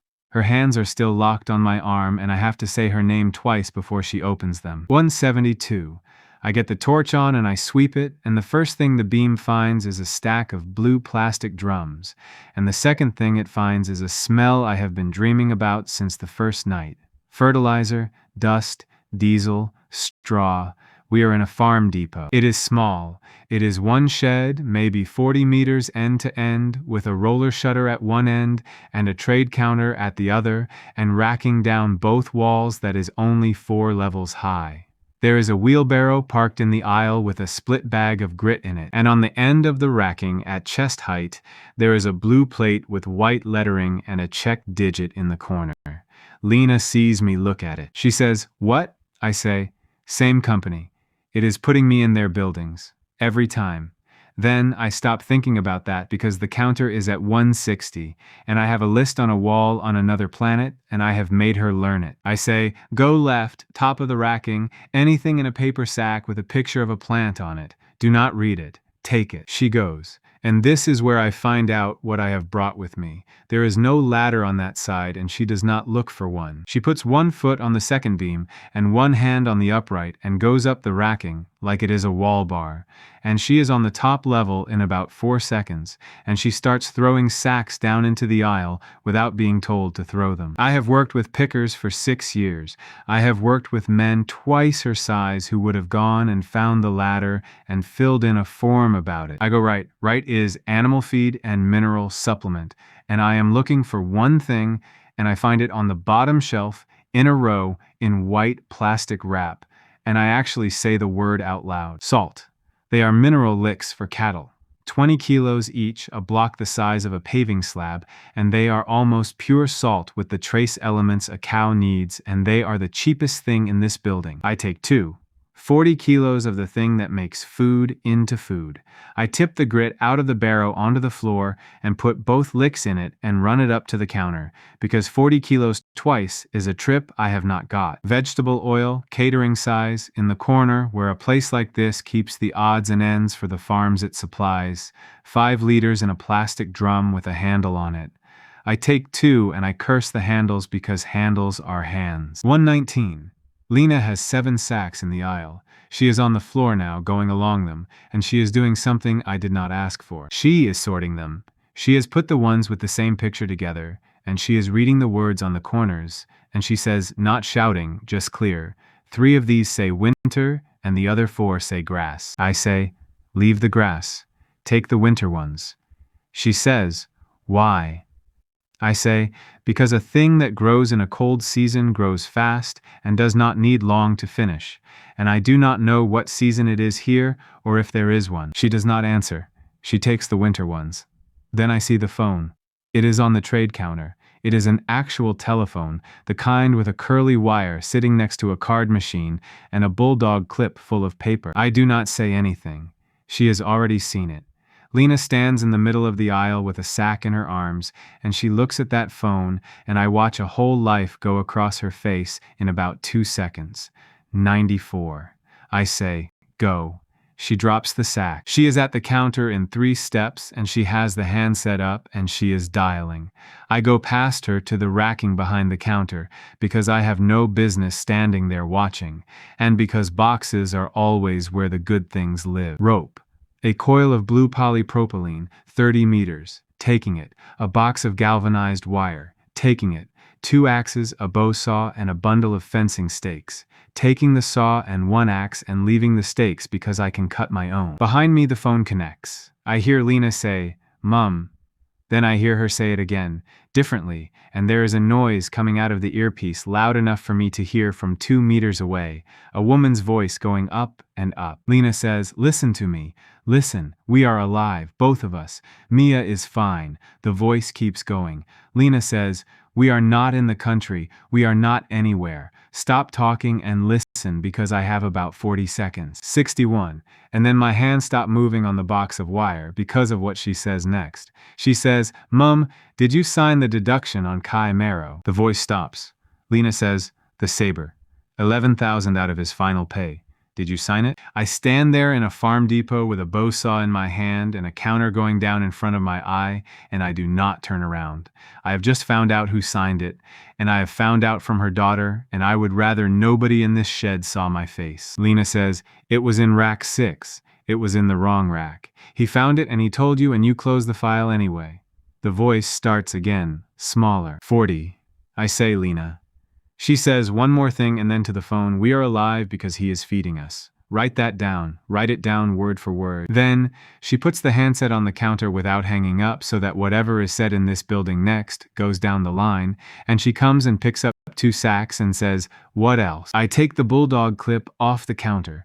There is a pad under it, a dispatch pad, carbon copy, the top sheet printed with the same company name I have worn on a fleece for 6 years. I put it on the counter and I write with the pen on the string, and I write fast and badly, and I do not stop to think about how it will read. I write, Chimero, night shift, site 419. I write, taken from this site, and then I list it. 3 sacks seed, 2 mineral licks, 2 drums oil, 1 coil rope, 1 box wire, 1 axe, 1 saw. I write, this is not theft. It is a draw against wages, and the balance owed to me is 11,000. Then, because a manifest with no delivery instruction is a piece of litter, I write the last 3 lines and they take me 9 seconds I do not have. I write, next collection in 3 days at the same hour. I write, I do not choose the building. I write, leave it where I can carry it. I sign it. I tear off the top copy, and I put it in the bulldog clip, and I stand it up on the counter facing the door. 22. Then the roller shutter starts to go up. There is a man on the other side of it with a key still in the panel and a torch coming under the rising gap and a dog on a lead, and the dog is already screaming. Lena says, Kai, 16, I say on me, and we do the thing we have not practiced and have no business getting right. I put my back against the counter and I get my left arm around her waist, and I lift, and she is 45 kilos, and I am 13 days off proper food, and my knees make a noise, and she gets both feet off the floor and hooks them behind me. Then I hand her the load. The rope goes over her shoulder. The wire box goes into her lap, and she pins it with her elbow. She gets both hands into the mouths of 2 seed sacks and takes their weight, and I stack the third onto the crook of her arm, and she holds it with her chin. 11. My right hand takes a mineral lick by the wrapper, and the second lick will not come, and I let it go. 9. The oil drums. I get one handle in the same fist as the lick, and the other one I cannot get, and I look at that second drum on the floor for a whole second of my life, and I leave it. And the barrow.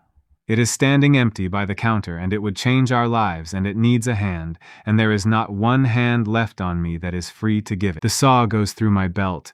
The axe I put through the strap of the rope on her shoulder. 4. The man is under the shutter. He is shouting. The dog is off the lead and coming down the aisle, and the sound in that shed is enormous. Lena puts her mouth against my ear and says, do not put me down. I do not put her down. The concrete goes. We land on the floor of the cave in a heap that takes both of us off our feet, and 3 sacks of seed go across the stone, and the mineral lick hits and takes a corner off itself, and Mia comes out of the dark screaming both our names at once. I am on my back. Lena is across my chest and not moving.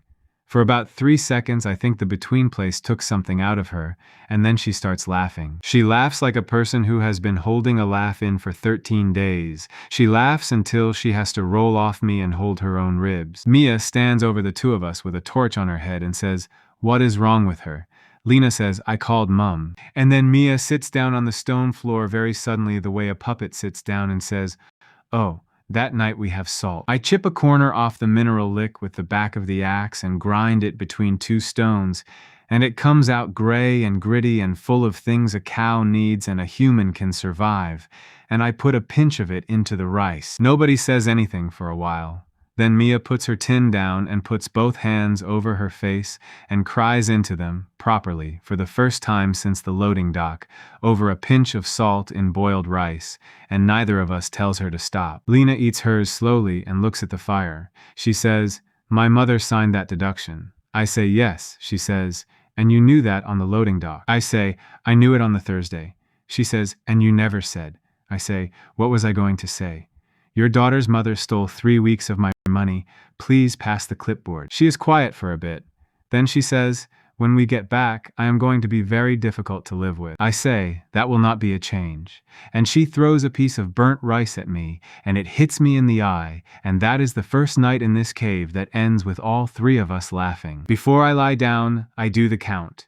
Because a count you do not do is a lie you have told yourself.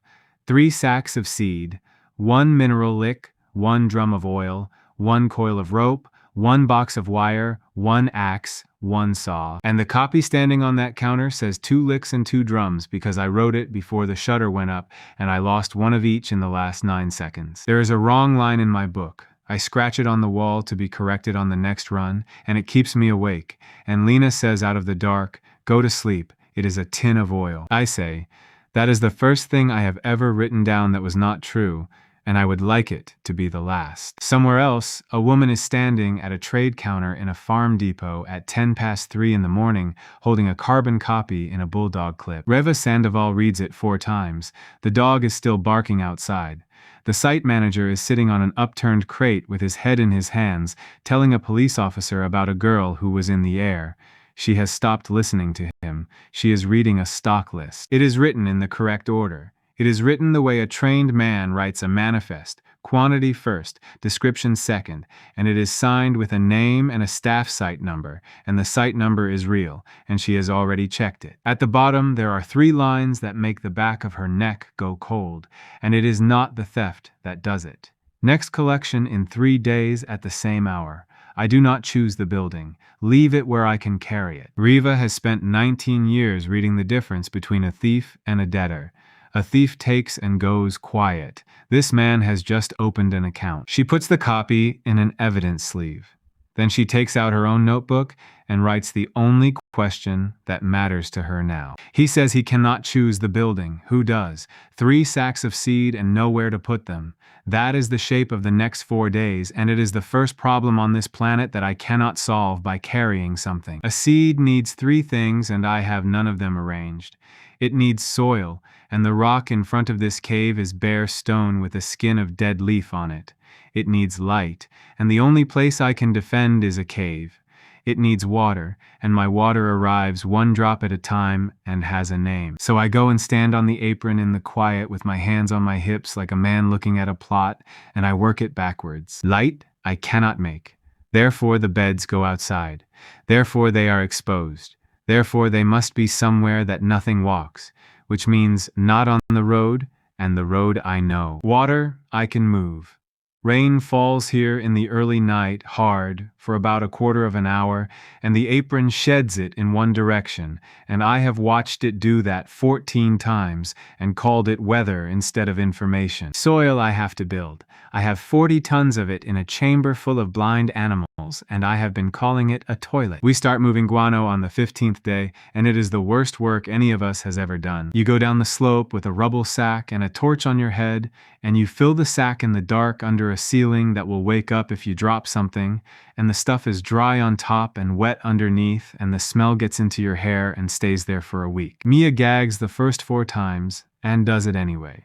Lena works out on the second trip that if we take the sacks up the slope in a chain, 1 person at the bottom filling, 1 on the ledge lifting, 1 at the top hauling, nobody has to climb with a full sack, and we double the rate. She does not present it as an idea. She just stands on the ledge and says, "Give it to me," and after 20 minutes I realize I have been promoted to the bottom of the chain by a woman who has decided she is running this. I let her run it. We build 4 beds at the tree line, each one 2 paces by 5, walled with stone and filled a hand deep with guano and rotted leaf turned together. The tree line is 30 paces off the apron, and the canopy there is broken enough to let light through in bars. I choose it because of a thing I noticed on the second leaf run and did not use until now. Nothing walks there. The big traffic goes along the open rock because the open rock is a road, and the small things go through the undergrowth, and there is a strip between them about 4 paces wide where the leaf litter is undisturbed. There is a gap in the timetable, and I am going to farm in it. The gate takes me on the 16th day and puts me down on a floor I know better than my own kitchen. 6 paces to my left there is a patch of gray paint where a pallet of protein drink went over in March. 172. I am standing on my own dock at site 419. There is blue and white tape across the roller door and a printed notice on the wall by the fire point. And there is a photograph of me on the notice, and I do not read a word of it. A torch beam comes round the end of aisle 5, and I know the walk behind it, because I have heard that walk every night for 3 years. Vic says, "Oh son," he does not shout and he does not call it in. He stands there with the beam pointed at the floor between us, the way a man holds a door open. I say, "Vic, I have got 2 minutes." I say, "The girls are alive. Both of them. They are eating and they are working, and one of them built a wall." And Vic, who is 61 and takes 2 sugars and has never once in 9 years done a thing that was not on the sheet, turns round and walks to the catering cage and unhooks his own keys and opens it. He says, "Take the lot." He says, "They have restocked it twice and nobody has counted it since Friday." 1:30. I get the correction out first because it has been on my wall for 3 days. I take the pen off his clipboard and I write on the back of a delivery note. Farm Depot, night of the 13th. 1 drum of oil not taken. 1 mineral lick not taken. Amend the copy in the clip. Vic reads it upside down while I am writing and says, "You are doing paperwork." I say, "Yes." He says, "They sacked you." I say, "I know." Then he fills my arms. And that is what he does for the rest of it. He does not ask me one single question about where I go. Every second he does not spend asking is a second he spends lifting. Sugar, tea, 2 boxes of bars, a first aid kit off the wall bracket, a kettle which I will never use and which I take because he puts it in my hand. 40. Then he goes into the store cupboard behind the office and comes back with something in his hands and stops. It is a pair of boots, his own spare pair out of his own locker, a size too big, and I have been barefoot for 16 days. 20, and there is no hand left. Both arms are loaded to the shoulder, my fingers are shut on webbing and cardboard, and there is no part of me that can hold a boot. I say, "Vic, put them down." I say, "Write out every line of what you gave me tonight, and put your name at the bottom, and keep the copy." He says, "Why?" I say, "Because somebody is going to ask you, and when they do, I want them looking at a list and not at your face." 4. He says, "Son, where are you?" There is no answer to that fits in 4 seconds, so I give him the only true thing I have. I say, "Somewhere with no shops." Then the floor goes, and the last thing I have of that building is an old man standing in aisle 5 holding a pair of boots. We plant on the 17th day, and I hand the whole thing over to Mia, the beds, the seed, the water, all of it. That is deliberate. She is the slowest of the 3 of us and the least use in a hurry, and she is going to be sitting in this cave every time the gate opens, and a person with no job in a place like this becomes a passenger, and passengers get frightened, and frightened people make noise. I give her the beds, and the seed, and the water, and I tell her they are hers, and that neither of us will touch them, and that if anything grows, it will be because she grew it. She takes it more seriously than anything I have ever seen anyone take anything. She counts the seed out of the sacks by hand. She makes holes with her finger at a spacing she has decided on. She scratches a plan of the 4 beds on the wall next to my calendar in a much neater hand than mine, and she labels them 1, 2, 3, and 4, and then she crosses that out and gives them names. The beds are called Gerald, Gerald II, Barry, and Hope. Lena says, "Why is one of them called Hope?" Mia says, "Because that one is the deep one, and if the deep one works, we can eat." And Lena does not have an answer for that, and neither do I. The 19th day puts me in a transit shed with a swept floor. That is the whole of it. 40 meters of empty concrete, a stack of broken pallets in the corner, a wasp's nest the size of a football over the door, and 1 chipboard cupboard with a padlock. The padlock takes me 30 seconds. Inside there is a hose reel, half a roll of bin liners, a hard hat, and a broom. I take all of it. I take the broom because I have 110 seconds left and nothing on this planet to spend them on, and standing still in an empty building with a counter in front of your eye is the worst feeling I have found on either world. I come home with a broom. Lena looks at the broom. She looks at me. Then she says nothing at all for a very long time, which is worse than anything she could have said. Then Mia takes it off me and sweeps the sleeping corner and says, "It was filthy," and that is the end of that. The hose is the piece of it that pays. 30 meters of hose on a reel is 30 meters of line, and after that we lower a bottle off the ledge into the lake instead of walking down onto that floor under those animals. Mia calls it fishing. She says it every single time, and it has stopped being funny to everybody except her. The hard hat goes on whoever is working under the ledge. The bin liners go in under the beds to hold the wet, which is Mia's idea, and comes out of nothing except watching where the water goes. On the 20th day, the road kills one of its own and gives us everything. I am at the gap in the wall when the buzzing starts, and I watch them come out of the trees the way I have watched it 15 times now. And about a third of the way through the passage, I see one that is wrong. It is at the back of a group, and it is going short on the left front leg, not limping, nodding, the whole enormous head going down every second step, which is what a big animal does when a leg will not take the weight anymore. It comes across the apron at the back of the file. It gets about 2/3 of the way to the tree line on the far side. Then it stops. The ones behind it walk around it. Not one of them looks at it. They go past it on both sides the way water goes past a rock, and it stands there in the middle of the road with its head down and its sides going in and out. The passage finishes, the road empties, the last gray back goes into the trees, and it is still standing there. It stands for another 4 minutes. Then the front end goes, and the rest of it follows, and the noise it makes when it lands comes up through the floor of the cave and puts dust in the air. The forest is silent for about 6 seconds. Then the noise comes back on. I get down from the gap and I turn round and both of them are looking at me. I say, "Get the axe, the saw, both knives, the straps, and every empty sack we own." Lena says, "Are you insane?" I say, "There is 30 tons of meat lying on that rock and by tomorrow morning it will be bone. We have eaten boiled rice for 10 days. Look at your hands." She looks at her hands. The nails have gone soft and there is a split at the corner of every one of them, and she has known that for a week. I say, "And there is fat in it. Fat is lamp oil, and fat is cooking, and fat is the thing that stops you being cold at night, and I cannot buy it, and it is lying out there for free."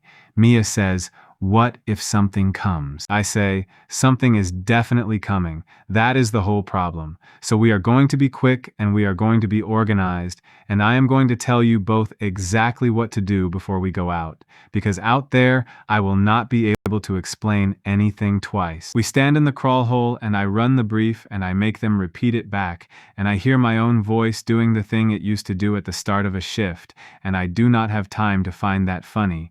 The rules are these. Nobody goes up on the body.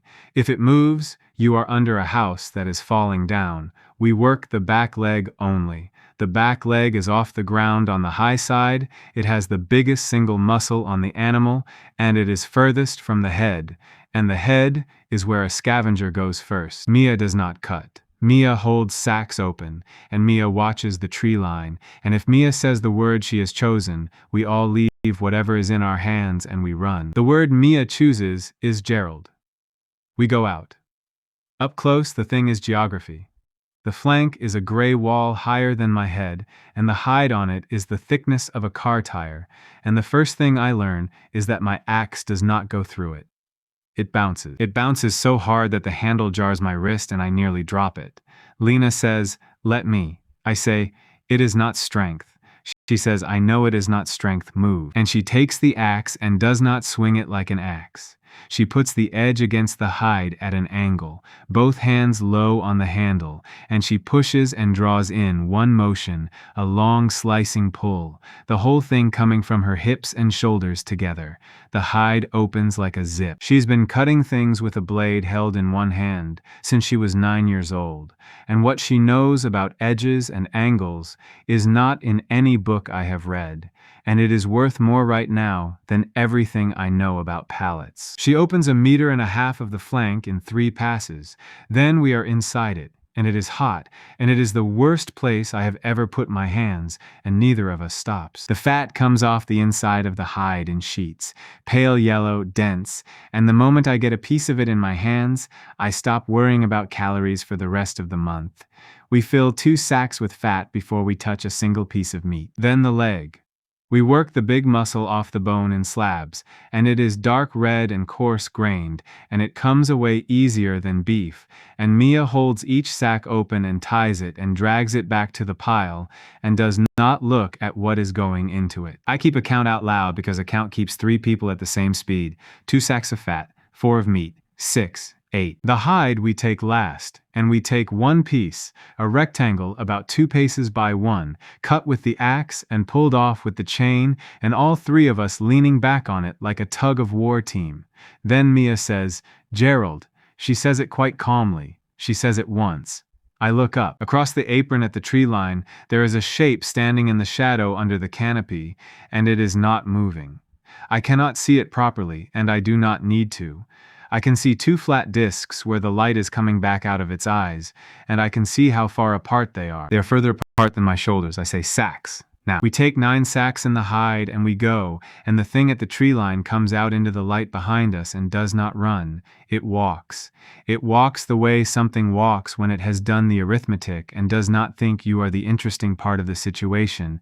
It goes to the body. We are through the wall. and Lena has the stone back in the gap before I have got the last sack off my shoulder, and the three of us stand there in the dark with our hearts going and listen to what is happening on the other side of 40 paces of rock. It sounds like a building being taken apart from the inside.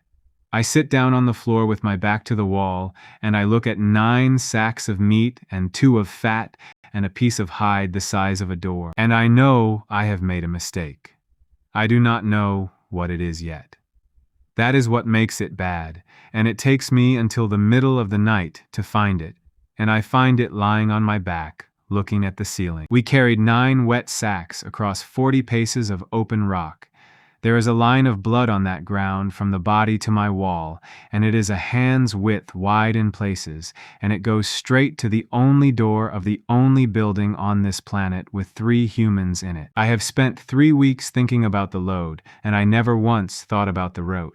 I get up. Lena is awake. She sits up when I move and does not ask anything. I say, "We have a problem, and it will keep until first light, and there is nothing to do about it tonight." She says, "Then lie down." I say, "I will. I do not lie down for a long time."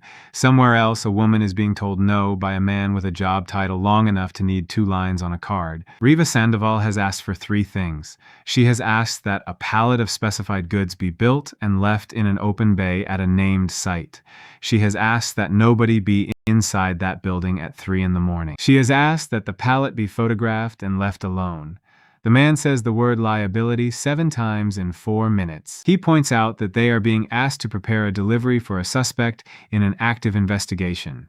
He points out what it would look like. He asks her whether she has considered that this is a hoax, an inside job, a distraction, while something larger walks out of another site. Riva puts a photocopy on the table. She says, "Quantity first, description second," in the site format, signed, with a real staff number. She says, "He took cattle salt, cooking oil, seed, and rope, and he left a bundle of fencing stakes, a second drum of oil, and a second salt lick standing on the floor.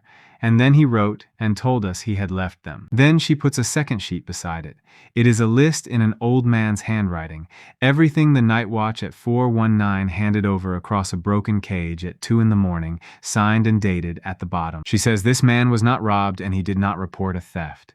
He wrote a list because the person he handed it to stood there with his arms full and told him to write a list. She says this is a man doing a stocktake of what it costs to stay alive, and he is doing it in our own paperwork, and he is doing it every 72 hours in a building he says he does not choose. The man says, "And if he is choosing," she says, "then he is the best picker in this company, and we sacked him, and I would like him back." The pallet is approved at 4:30 that afternoon. She builds the load herself off the note, line by line, and she adds one thing that is not on it. She puts a chair beside the pallet, and she sits in it. The blood is gone by morning, and that is not a relief. Something has been at that ground all night.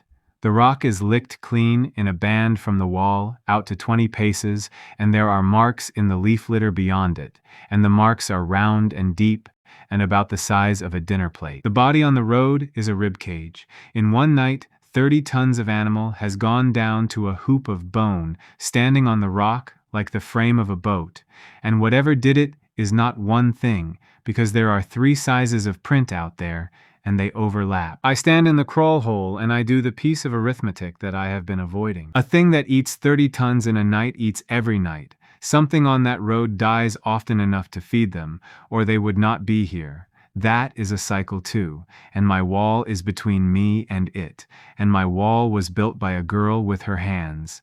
Lena says from behind me, "How long?" I say, "Before what?" She says before it works out that the smell it liked came from over here and not from out there. And I turn around and look at her, because that is the exact sentence I have been building since 3 in the morning, and she has got there on her own while carrying sacks. I say, 4 days, maybe 6. She says, "Then we have 4 days." I say, "We have 1. The gate opens tomorrow, and I will not be standing in somebody else's building when that thing decides." We spend that day and most of that night doing the least glamorous work of my life. We move the fire first. It goes 8 paces further down the tunnel, so the draft takes the smoke and the smell before either one can reach the mouth of the cave. It costs us light and it costs us warmth, and it is not negotiable. Then we build the wall again. third time, and this time we lace the hoist chain through the courses like a stitch. The chain goes back and front through the gaps between the big stones, and the two ends of it are wrapped round spurs of living rock either side of the hole. That is Lena's idea, and it is a good one. A pile of stones comes apart when something takes the top course off. A pile of stones with 4 meters of chain through it comes apart much slower, and slower is the only thing anybody sells out here. We get the meat hung in the tunnel over the smoke on wire before it is light.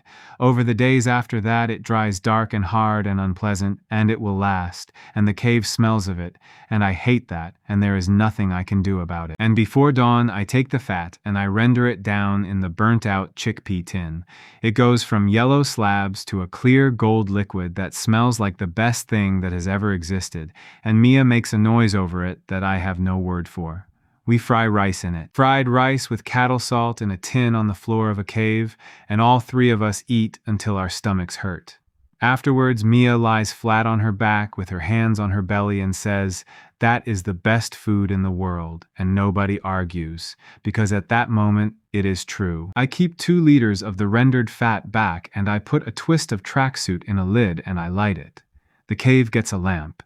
A lamp made here out of a thing that walked past our door. It costs no battery, it will burn for as long as we can find fat, and fat walks past our door twice a day. Lena sits and looks at it for a while. She says that is the first thing we have that did not come through the hole. I say yes. She says good, and then she says, without any change in her voice at all, if you go through that thing tomorrow and something is waiting on the other side, do not be clever. Come back with nothing. We will eat rice. I say, noted. She says say yes. I say yes. The gate opens on the 22nd day and puts me somewhere I would not have chosen in 100 years. The first thing is the cold.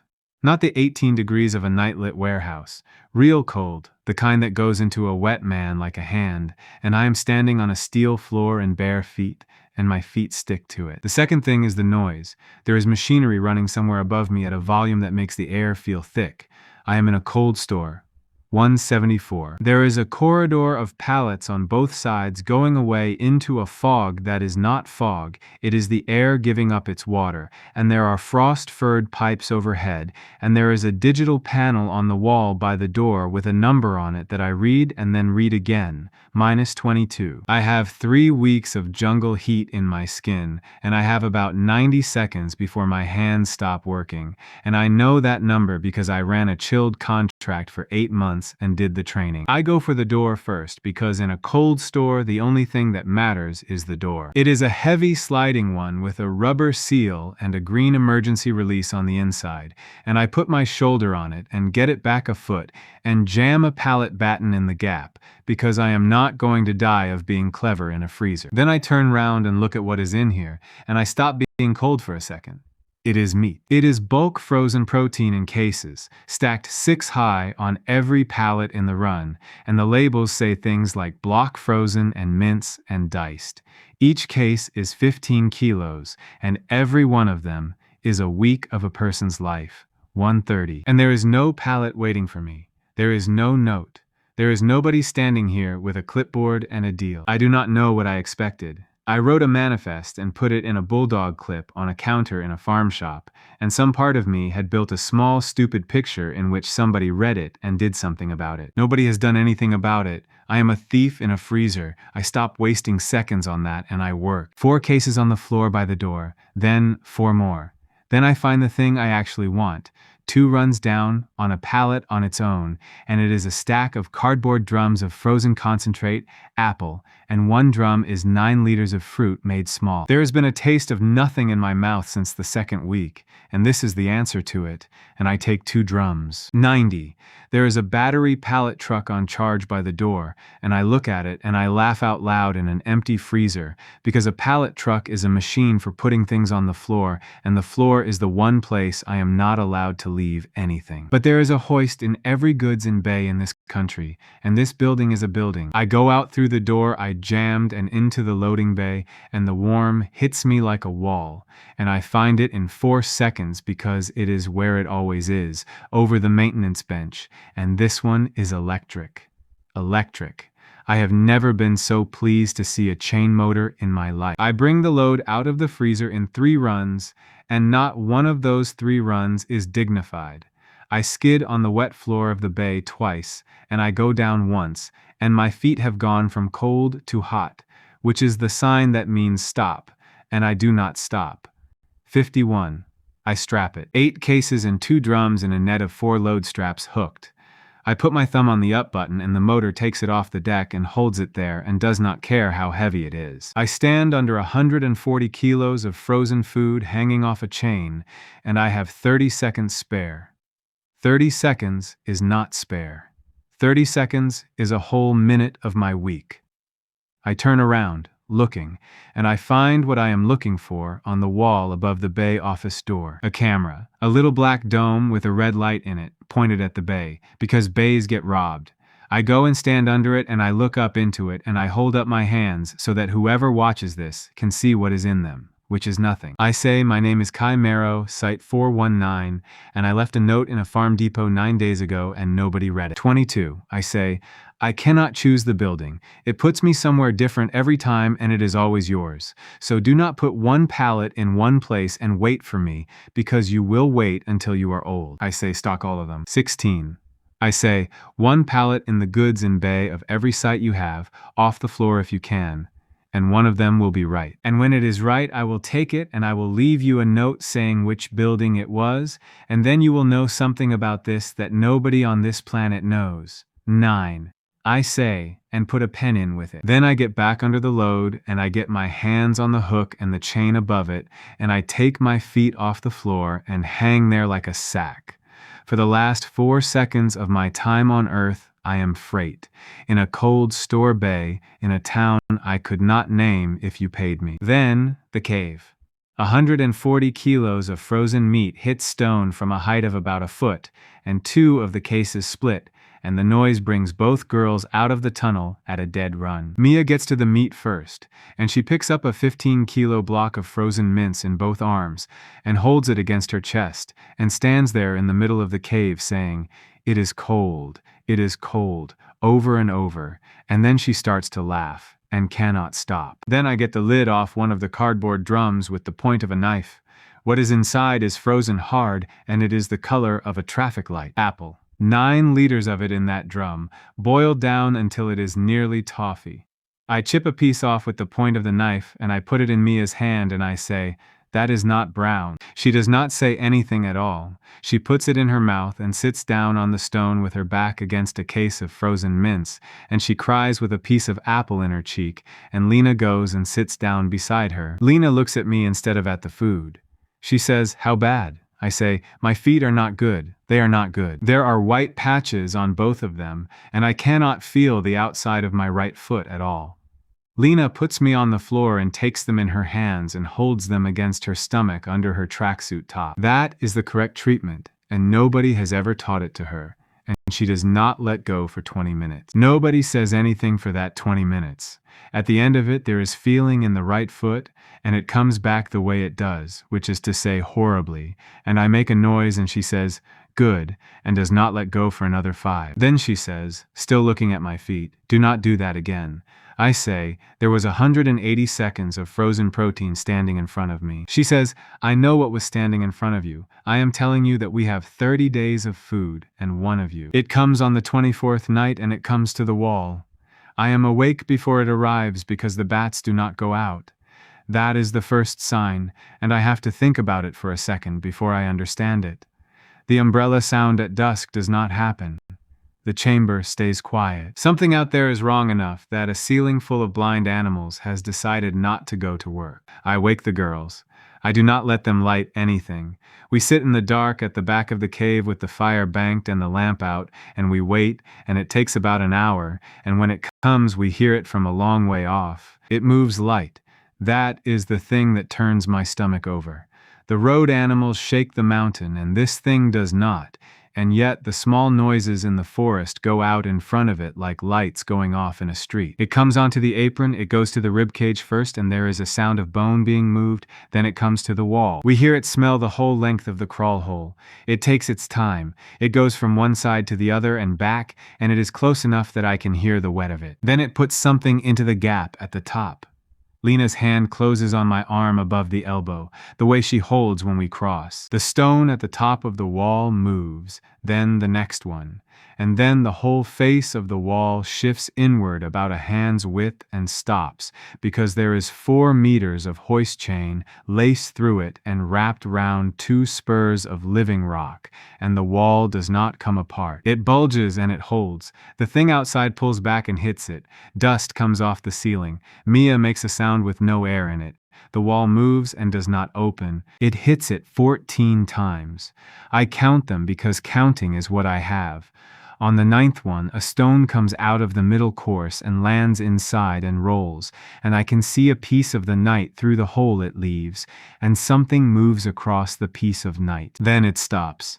There is a long silence in which nothing at all happens, and that silence is worse than the hitting, and then it makes a noise. It is a low sound with a rattle in the middle of it, and it goes on for about 4 seconds, and it is the noise of something working.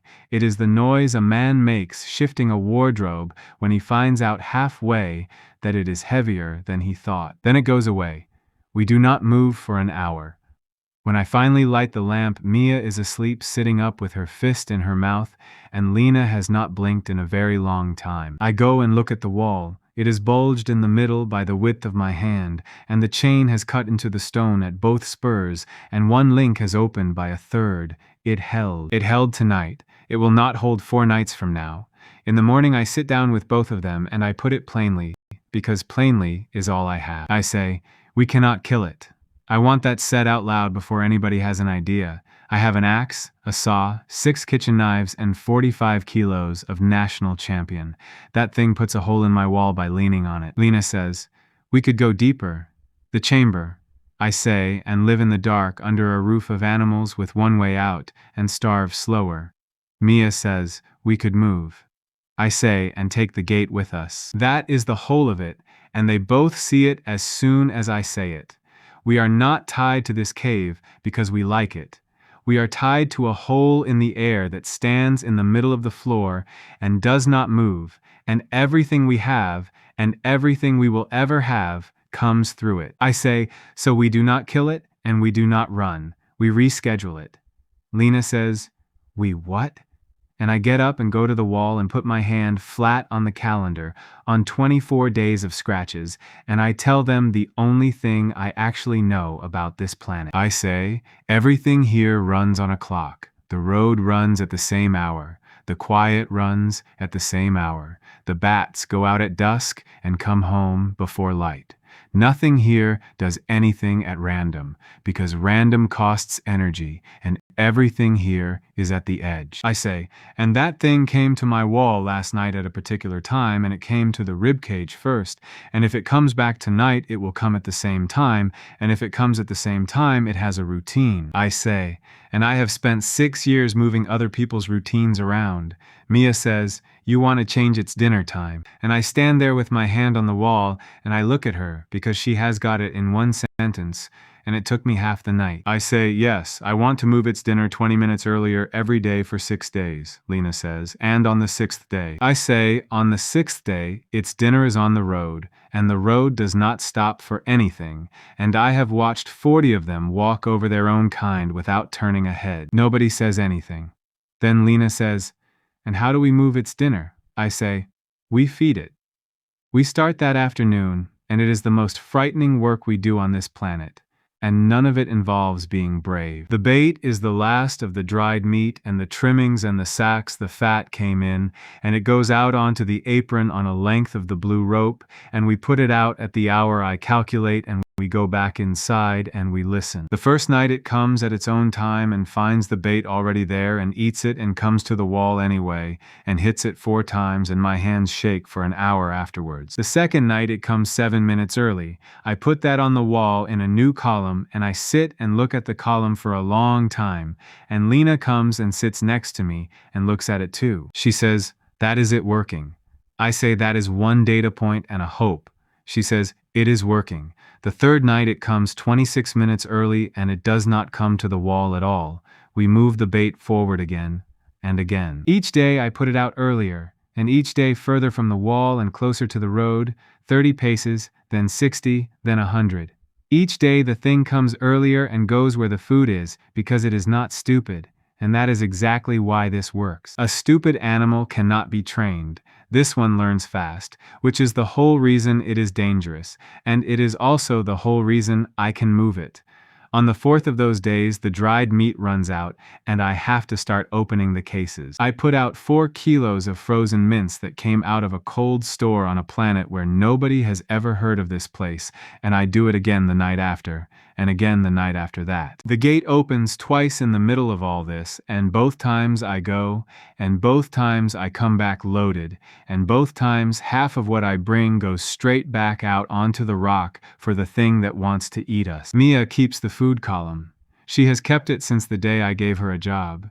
She waits until I am inside with the stone back in the gap, and then she stands in front of me holding the lamp and tells me the number. She says, "That column said 30 days on the night you came home with white feet. It says 17 now, and you have been to Earth twice since." She says, "We are eating it, and it is eating it, and it eats faster than the 3 of us put together." I say, "I know."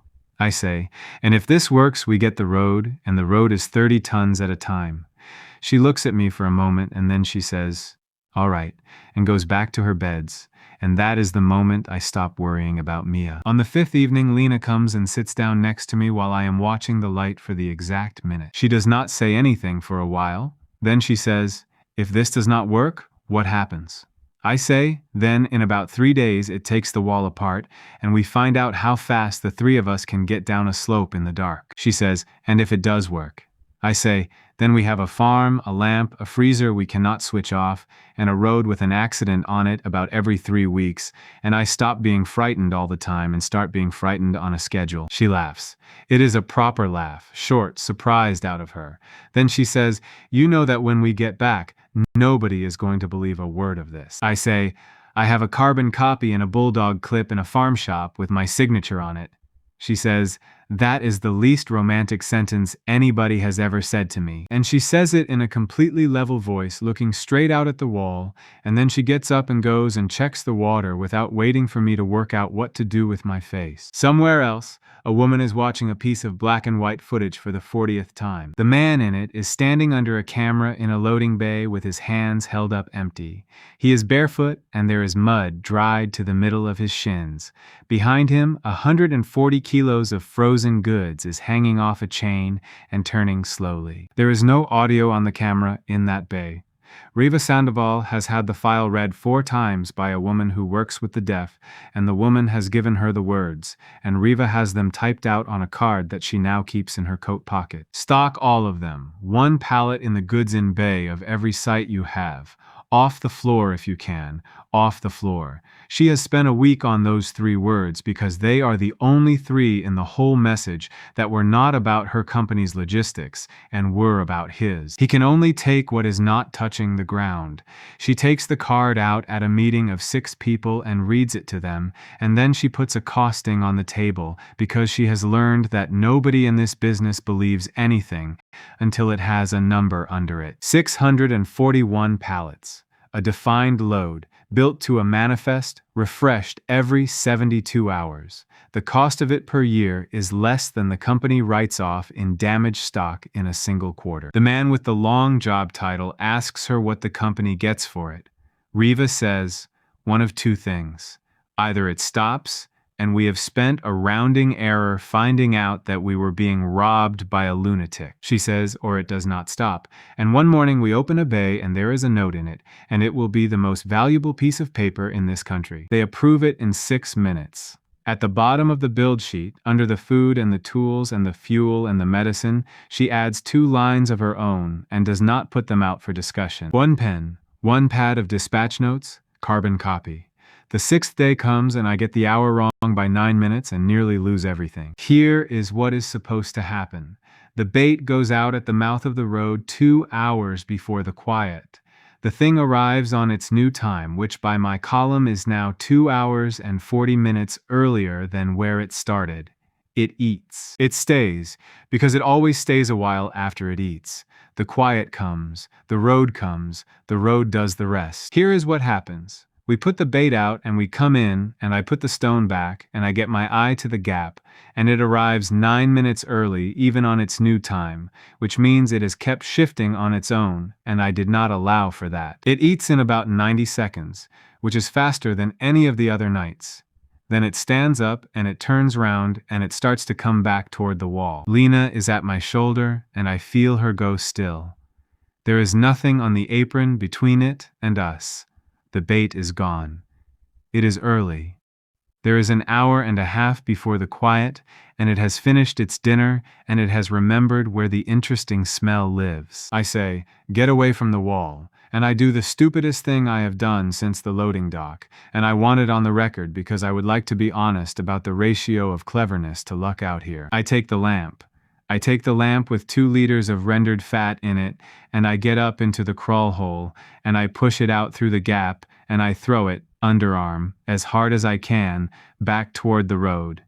It goes about 15 paces, and lands and breaks, and the fat goes up. There is a patch of burning grease on the rock in the middle of the apron, and the whole night turns orange, and the thing on the open ground stops dead and turns its head, and I get my first proper look at it, and I wish I had not. It is built like a dog, the way a crane is built like a man. The shoulder is higher than the crawl hole, the head is narrow and long, and the jaw goes back almost to the shoulder, and the eyes are set on the front, and the front is where hunters keep them. It looks at the fire. Then it walks toward it. Not away. Toward.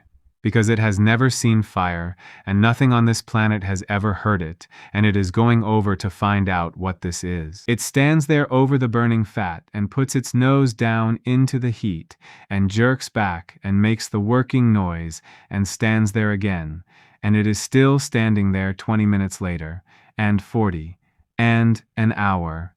Lena says in a whisper, "Why is it not going?" I say, "Because I have put something new in its evening, and it cannot leave until it understands it." She says, "Is that lucky, or did you?" I say, "Lucky. That is entirely lucky. Do not put that in the report. The forest goes quiet at the hour it always goes quiet. The small things start to run, and they run around the burning patch and around the thing standing over it, and none of them stop, and the thing lifts its head and watches them go and does not follow, because it has already eaten and because it is busy. Then the rock starts to buzz. I have felt that buzz 20 times, and I have never once felt it while something else was standing in the middle of the road. It hears it. Of course it hears it. It turns its whole body toward the tree line, and it stands there with its head up, and it knows exactly what is coming, because it lives here, and it has watched this road every day of its life. It has 3 minutes, and it does not use them, and I understand why while I am watching it happen. Everything on that road is bigger than it, and nothing on that road can catch it. So for its entire life, the passage has been a thing you stand aside for, at the last moment, with contempt, the way a man steps off a curb for a bus. And it has never once had to do it beside a burning patch of grease on the ground. The first gray shoulder comes out of the trees. The thing moves left. The fire is on its left. It checks and turns and goes right instead, and the ground on the right is where the second file comes out, because they come out in 2 files when the group is big and this group is big. It gets caught in the middle. I am not going to describe what that looks like. I watched it and I do not have the words, and I would not use them if I had. I will say that they do not stop. Not one of them stops. Not one of them changes speed. There is a noise from underneath them that goes on for about 4 seconds, and after that, there is nothing except 30 tons at a time putting a foot down. The File runs for another 9 minutes. When the last one is gone, there is nothing on the rock in the middle of the apron except a dark patch about the shape of a car and a fire that has gone out. The noise comes back on. The three of us sit down on the floor of the cave at the same time in the dark, without any of us deciding to. Mia says, "Is it dead?" I say yes. She says, "Did we do that?" And I sit there and I think about 5 columns on a wall and 6 nights of moving a meal forward 20 minutes at a time and 1 lamp thrown underarm out of a hole in a rock. I say, "We made an appointment for it." It kept the appointment. Nobody says anything for a while. Then Lena says, "We are out of lamp." And that is the funniest sentence anybody has ever said. The three of us sit on the floor of a cave and laugh until the laugh turns over into the other thing, which it does for Mia first and then for me. Lena sits between us with a hand on each of us, and she does not join in, and she does not let go. Her hand stays on my back for a long time after Mia has stopped. Hope comes up on the 31st day. Mia is out at the beds in the quiet doing what she does, which is sitting with them, and she comes back through the crawl hole in a way that nearly takes the top of the wall out. She cannot speak. She gets a hand in my sleeve and pulls, and we go out with her at a run in the last 4 minutes of the window. There is a green thing in bed 4, the size of my thumbnail. By the end of that week there are 19 of them, and Mia has drawn a map of where each one is on the wall and given 4 of them names. By the end of the month, bed 4 is a mat of green and beds 1 and 2 are behind it. Barry is a failure, and Mia grieves for Barry in a way that would worry me if she were not also eating. We put in a 5th bed and then a 6th. We run a channel off the apron so the night rain goes to the beds instead of down the rock, which is Lena's work, and takes her 4 days with a chisel she ground out of the flat of a broken kitchen knife, and works the first time it rains. The road gives us 2 more animals that season, and neither of them is an accident I have to be clever about. Because with the big scavenger gone, the small ones are the problem, and small ones can be driven off with fire. We eat meat. We render fat. We have lamps in 3 places. We move the sleeping area to the ledge above the chamber, because it is warmer and because the draft means it never smells. Lena builds a rail along the edge of it out of cut poles and farm wire so that nobody rolls off in the night. It is the first thing on this planet that exists, purely so that somebody does not die stupidly. She builds my side of it first. I notice and I say nothing, and she notices me noticing and says nothing back, and that goes on for about a month. And on the 40th day I open the gate and I land in a bay in a building I have never seen, and there is a pallet standing in the middle of the floor with my name on it. Not my name, my site number, 419 in marker pen on a sheet of paper in a plastic wallet taped to the shrink wrap. The load is on a stillage with 4 lifting eyes, and there is a strap through them, and there is a crane hook already through the strap, and the hook is on an electric hoist, and the hoist has been left with the load raised 15 centimeters off the concrete, off the floor. I stand in a loading bay somewhere in my own country with 170 seconds on the counter, and I put my hand flat on the shrink wrap of that pallet, and for about 4 seconds I am not able to do anything at all. Somebody read it. Somebody read a carbon copy in a bulldog clip in a farm shop and did not put it in a bin, and then somebody built this. And then somebody worked out from 13 words spoken into a camera with no microphone that the load has to be in the air, and they raised it 15 centimeters and went home. I cut the wallet off and read the sheet. It is a build sheet. It is in the company format. Quantity first, description second. Seed, 6 varieties, 12 kilos. Salt, agricultural, 40 kilos. Cooking oil, 20 liters. Antibiotics, broad spectrum, with a photocopied page on dosage. Nails, a hand drill, a grindstone, files, 2 axes with spare handles. Boots, 3 pairs, the sizes guessed, and the guesses are not bad, and 1 pair is a size too big, and has a name inked into the tongue in biro. And at the bottom of the sheet, under the last line, in a different hand, there is a pen and a pad in the blue box. R. Sandoval. The blue box is strapped to the top of the stillage. Inside it there is a pad of dispatch notes, a pen on a string, and a folded sheet of paper with 4 questions on it in the same handwriting. I read all 4 of them in about 6 seconds. Then I read the first one again, because the first one is, "Are you alive and where?" 91. I have 91 seconds left and my hand is already shaking, and there is not one of those 4 questions I could answer honestly in the time I have got. So, I do the only sum available to me. The box is strapped to the stillage and the stillage is in the air, which means the box is already mine and the 4 questions are already gone. I tear one sheet off the pad and I write 9 words on it, and it takes me 9 seconds, and they are the most expensive 9 words of my life. Answers in 3 days. I am taking your pen, 62, and then, for the first time since the loading dock, I am standing on Earth with seconds I do not need. So I spend them on the thing I promised into a camera. I walk to the end of the bay and read the site plate off the wall by the fire point, and I come back and put it at the top of the sheet. Site 227.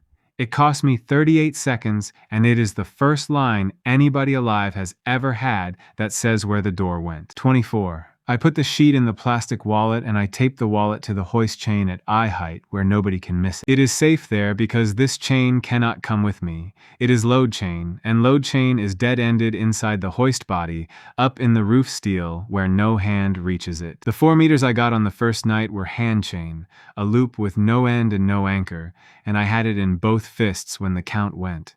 That is the whole law of it. Bolted to a building stays, loose in my hands comes. Then I get under the stillage, and I put both hands on the hook above the strap, and I take my feet off the concrete. 19. And I hang there under 200 kilos of the best things I have ever been given, in a building I will never find again, in a country that has decided to answer me. 11, I say, out loud, to an empty bay, thank you. Then I say, and there is still 11,000 outstanding. The floor goes. Back in the cave, I put the folded sheet on the flat rock under the calendar, and the 3 of us stand and look at it, and nobody touches it for a while. Mia says, read them out. So I read them out. Are you alive and where? Are you being held or holding? How long can you stay? What do you need? Nobody says anything for a moment. Then Lena says, somebody sat down and wrote those 4 out by hand. So we spend 3 days on 4 questions, most of it by lamplight, and it is the strangest work we do on this planet.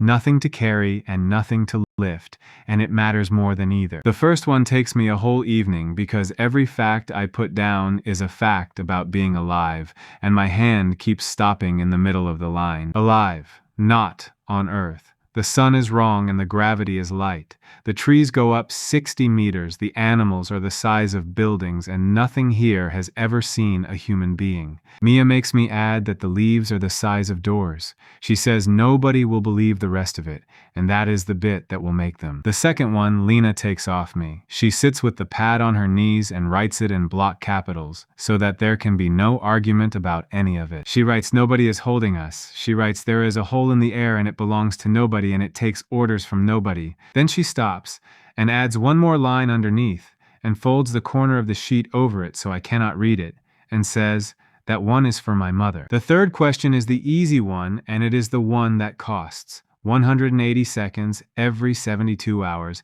and I have never once had a second more. Lena says, tell them you tried. So I write that as well.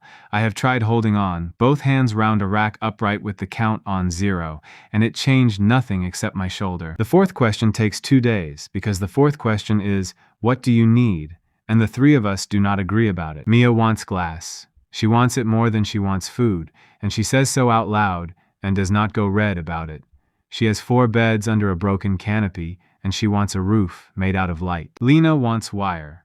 All of it. Every gauge, every meter they will send, because wire is fence, and fence is the difference between a bed and a bed that is still there in the morning. I want books. I sit by the lamp arguing for 2 paper books against glass and wire, and I lose twice, and then I win it with 1 sentence. I say, I do not know what anything here is.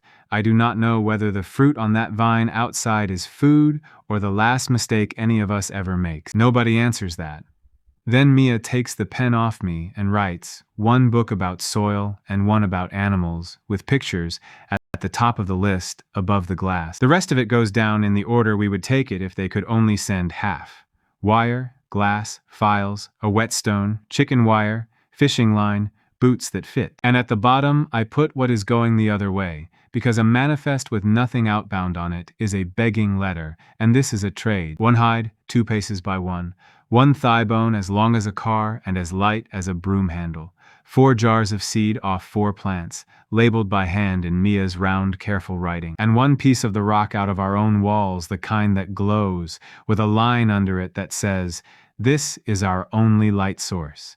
And if you can tell us why it does that, we will send you a crate." 3 days later, I land in a bay in the dark with that sheet inside my shirt and a sack over my shoulder, and I put the sheet in the blue box before I look at anything else in the building. After that, it becomes a route. I want to be careful about how I say this, because it turns into a job at that point, and the job is the best thing that has ever happened to me. Every 72 hours, I open the gate and land in a bay I have never seen, and there is a stillage in it with my site number on it and a plastic wallet taped to the shrink wrap. I take the load and I leave what I have brought, and the leaving half is the half that changes everything. It takes me 2 collections to get it right, because the first time I try it, I do it badly. I hold on to my own sack too long. When the count goes, I have hide in one fist and no hand left for the drum of oil, and the oil stays standing on earth and I come home with a lesson instead. The second time I do it properly. The sack goes down on their concrete the second I am through, before I look at the load, before I look at anything, because everything I let go of stays where it is. It is a swap. I put mine down and I pick theirs up, and the seconds I used to spend guarding my own sack are seconds I now spend loading theirs. Lena works that out, not me. She says it while she is scraping a hide, and she says it the way she says everything, as though it is obvious and I am slow. She says, "You keep telling us it takes what you are holding, so stop holding ours. Put it on their floor and put it where the wallet was, so they know whose it is." The hide goes cured with wood ash and brains, off a page in the book on animals that comes in the 4th load. Then the bone, then Mia's jars, 4 at a time, with everything she knows written on the labels. And every 3 days, there are more sheets of paper in the blue box, and the questions get longer and better, and after a month of it, nobody is asking questions anymore. We are just talking. On the 5th collection, we get glass. 9 panes wrapped in polythene, and we build a house over beds, 4 and 5 out of cut poles and wire and glass and hide, and Mia grows tomatoes inside it while the rain comes down outside like a car wash. The first tomato is not brown. Mia will not let anybody near it. It sits on the flat rock under the calendar for 4 days going redder, and on the 5th day she cuts it into 3 pieces with the smallest knife. Then we have chickens on the 6th collection, and I am not going to explain the chickens because I still do not fully accept the chickens. There are 4 of them in a crate with a bag of feed and a note in biro that says, "They were on the sheet, somebody in procurement took it, literally, and I did not want to be the one to say no." 3 of them survive the first month. Mia names all 3 of them, and the names are between her and them. On the 8th collection, the note in the box is in a different hand. It is bigger and slower, and it presses too hard into the paper, and I know whose it is before I have read a word of it. It says, "They have got me building the 419 pallet now, 3 nights a week, and I have put the tea in myself, and there is no charge for the tea." Then it says the girls are in the paper. Then it says B. I sit down on a stillage in a loading bay with 80 seconds on the counter, and I read a note about tea twice. On the 10th collection, there is a pair of boots on top of the load that fits me exactly, and the note under them says, "The drawing of your foot came in the box, and it was not your handwriting on it." I do not mention it in the cave. Lena does not mention it either. She asks me in a completely level voice whether they fit, and I say yes, and she says good, and that is the whole of the conversation. Somewhere else, a woman is sitting in a room with 14 people who have never had to introduce themselves before. Reva Sandoval has been asked to explain in order how a hide from an animal with no genetic relative on this planet came to be in a loading bay in the middle of the country with a dispatch note taped to it. She explains it in order. Quantity first, description second. It takes her 19 minutes. At the end of it, a man asks her what she wants. Reva says, "I want to keep doing it." She says, "You can take this off me. You have the authority, and I would not be able to stop you." and within 2 collections, he will notice that the sheets in the box have changed hands, and he will stop writing, and you will have a thief again instead of a supplier. She says he is not asking to be rescued. He asked for a book about soil. She puts one more thing on the table. It is a photocopy of the last sheet, and at the bottom of it, under the manifest, there are 3 lines in a bad hand. The 2 girls are Lena and Mia Vance. Their mother is Corinne Vance, general manager of the sports complex at Site 419. They are alive. They work harder than I do. Tell her. A man at the end of the table asks how they are supposed to know which building to be in. Riva says, "We will not know, so we will be in all of them, and it will cost less than 1 pallet does." She says there is 1 chair in this that she does not roster. Corinne Vance picks a building herself every 72 hours and drives to it and sits in the goods and bay until it gets light. And she has been wrong every single time, and she has never once asked anybody which site is likely. The man asks whether the mother has been told. Riva says, she has been told 4 times and she does not believe it, and I do not blame her, and there is one way to fix that. On the 91st day, I put a note in the wallet that has 1 line on it. Next collection, 3 of us. I have thought about it for a month and I have run it 20 ways and it comes out the same every time, which is that I cannot promise anybody anything except 3 minutes. I say that to them straight, at the fire, with the lamps going and the rail on the ledge, and 7 kinds of thing growing under glass 30 paces away. I say, we go together. You get 180 seconds with her, and then you come back here with me, because that is what the door does, and there is no version of this where I leave either of you standing on that concrete. Mia says, why not? I say, because when the count ends I come back, and if I am holding you, you come back, and if I am not holding you, then in 3 days, I open a hole in the air somewhere else in the country, and you will not be standing in it. I say, if I put you down on earth, I lose you. Not to earth, to the arithmetic. Lena says, then do not put us down. Somewhere else, the note comes out of a plastic wallet and goes onto a table, and a woman reads 1 line of it and stands up. By the following afternoon, there is a chair in the goods in bay of every building that company owns, and a person sitting in the chair, and a printed sheet on their knees that says what to do if the air opens. Most of them will sit there until midnight and watch a pallet do nothing. Riva Sandoval crosses 1 building off that list and puts her own name against it. She takes her folder to whichever building Corinne Vance has picked this time, and she sits down beside her, because it is the only part of this she is allowed to decide. Nobody sleeps the night before. Mia writes a label for every jar she is sending and then writes them all again because the first set was not neat enough. Lena sits against the stone by the gate and does not go to bed at all. The gate comes green in the middle of the afternoon, and the 3 of us stand in front of it holding on to each other, in the order we have practiced 20 times on the floor of the cave, with a sack of rice standing in for a person. Mia holds Lena round the waist with both hands locked. Lena holds my forearm above and below the elbow. I get my other arm under both of them, and I lift, and my knees make the noise they always make now, and their feet come off the stone. I say, do not let go and do not open your eyes. We walk in.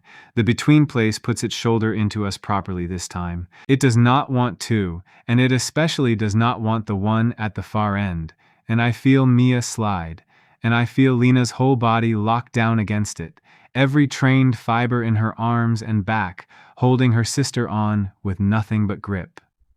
Then there is a floor. It is a loading bay. There is a stillage standing in the middle of it, raised 15 centimeters off the concrete. There is a plastic chair beside it, and there is a woman sitting in the chair with a folder on her knees, and she stands up so fast that the folder goes on the ground. And behind her, by the personnel door, there is another woman, and she has been standing there for a very long time, and she puts both hands over her mouth. 179. I set them down. Corinne Vance gets 2 steps, and then her legs stop working, and she goes down on the concrete, and Mia hits her at a run and takes her the rest of the way over. Lena gets there a second behind her sister, and she does not go down. She stands over the 2 of them with both hands on her mother's head, turning it, checking it is the right face, the way she checks a fence line. Then her knees go as well. There is a noise in that bay that I will hear for the rest of my life. 3 people are on the floor in the middle of it, and they stay there. I stand where I am, and I let the counter run, because it is theirs, and there is nothing in the world I want to spend it on. At 101, Corinne Vance gets up off the concrete and comes over to me. She does not look like the woman who signed a deduction. She looks like somebody who has not slept properly in 3 months. She says, "Kai." I say, "They are fine." Mia grows things. Lena runs the site. She opens her mouth and nothing comes out. And then she puts an envelope into my hand and closes my fingers on it. And I do not open it, because I know exactly how thick a payslip is. She says, "It is paid. All of it. And the deduction is reversed, and there is a letter, and it is signed, and there is a copy with them." She says, "I am so sorry." Then she says, "This is the 13th building. I do not understand it for a second, and then I do. Which is that she has sat all night in 12 other loading bays with a chair and a phone, and nobody came out of the air at her. There is a sheet of paper in her coat pocket, folded and unfolded so many times the crease has gone soft. I saw the top of it when the envelope came out. It is the second answer, in block capitals, and the corner is still turned over. I still do not know what is under that corner."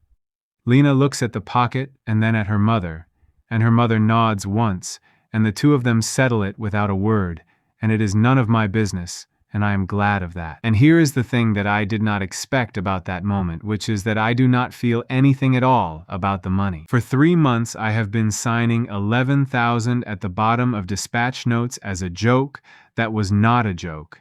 And now it is in my hand in an envelope, and it weighs nothing, and it is not what I wanted, and it takes me until this second to work out what I did want. I say, "Thank you." Then I say, "And I would like an order." She says, "What?" 62. Reva Sandoval says from beside me, in a completely steady voice, "He means a standing order." And she already has the pad out, because of course she does, and the pen on the string, and she puts it on the seat of the plastic chair. I write it there, kneeling, with the two of them still on the floor behind me about 4 paces away, and it takes me 31 seconds, and it is the cleanest piece of paperwork I have ever produced. Supplier 1, myself. Customer, Meridian, all sites. Collection every 72 hours, load to be raised, manifest in the box. Then, a hand comes over my shoulder and takes the pen out of my fingers. Lena crosses out the 1 and writes 2 and puts her own name under mine in block capitals. She says, "You are not a single point of failure. Say yes." I say, "Yes." Outbound, as available, hide, bone, seed, mineral, and 1 written report. Balance owing nil. And 1 line that is nobody's business but mine, which is that the pallet at 419 is built by the night watch and by nobody else. And then, because a standing order without a review date is a piece of litter, I put the last line at the bottom.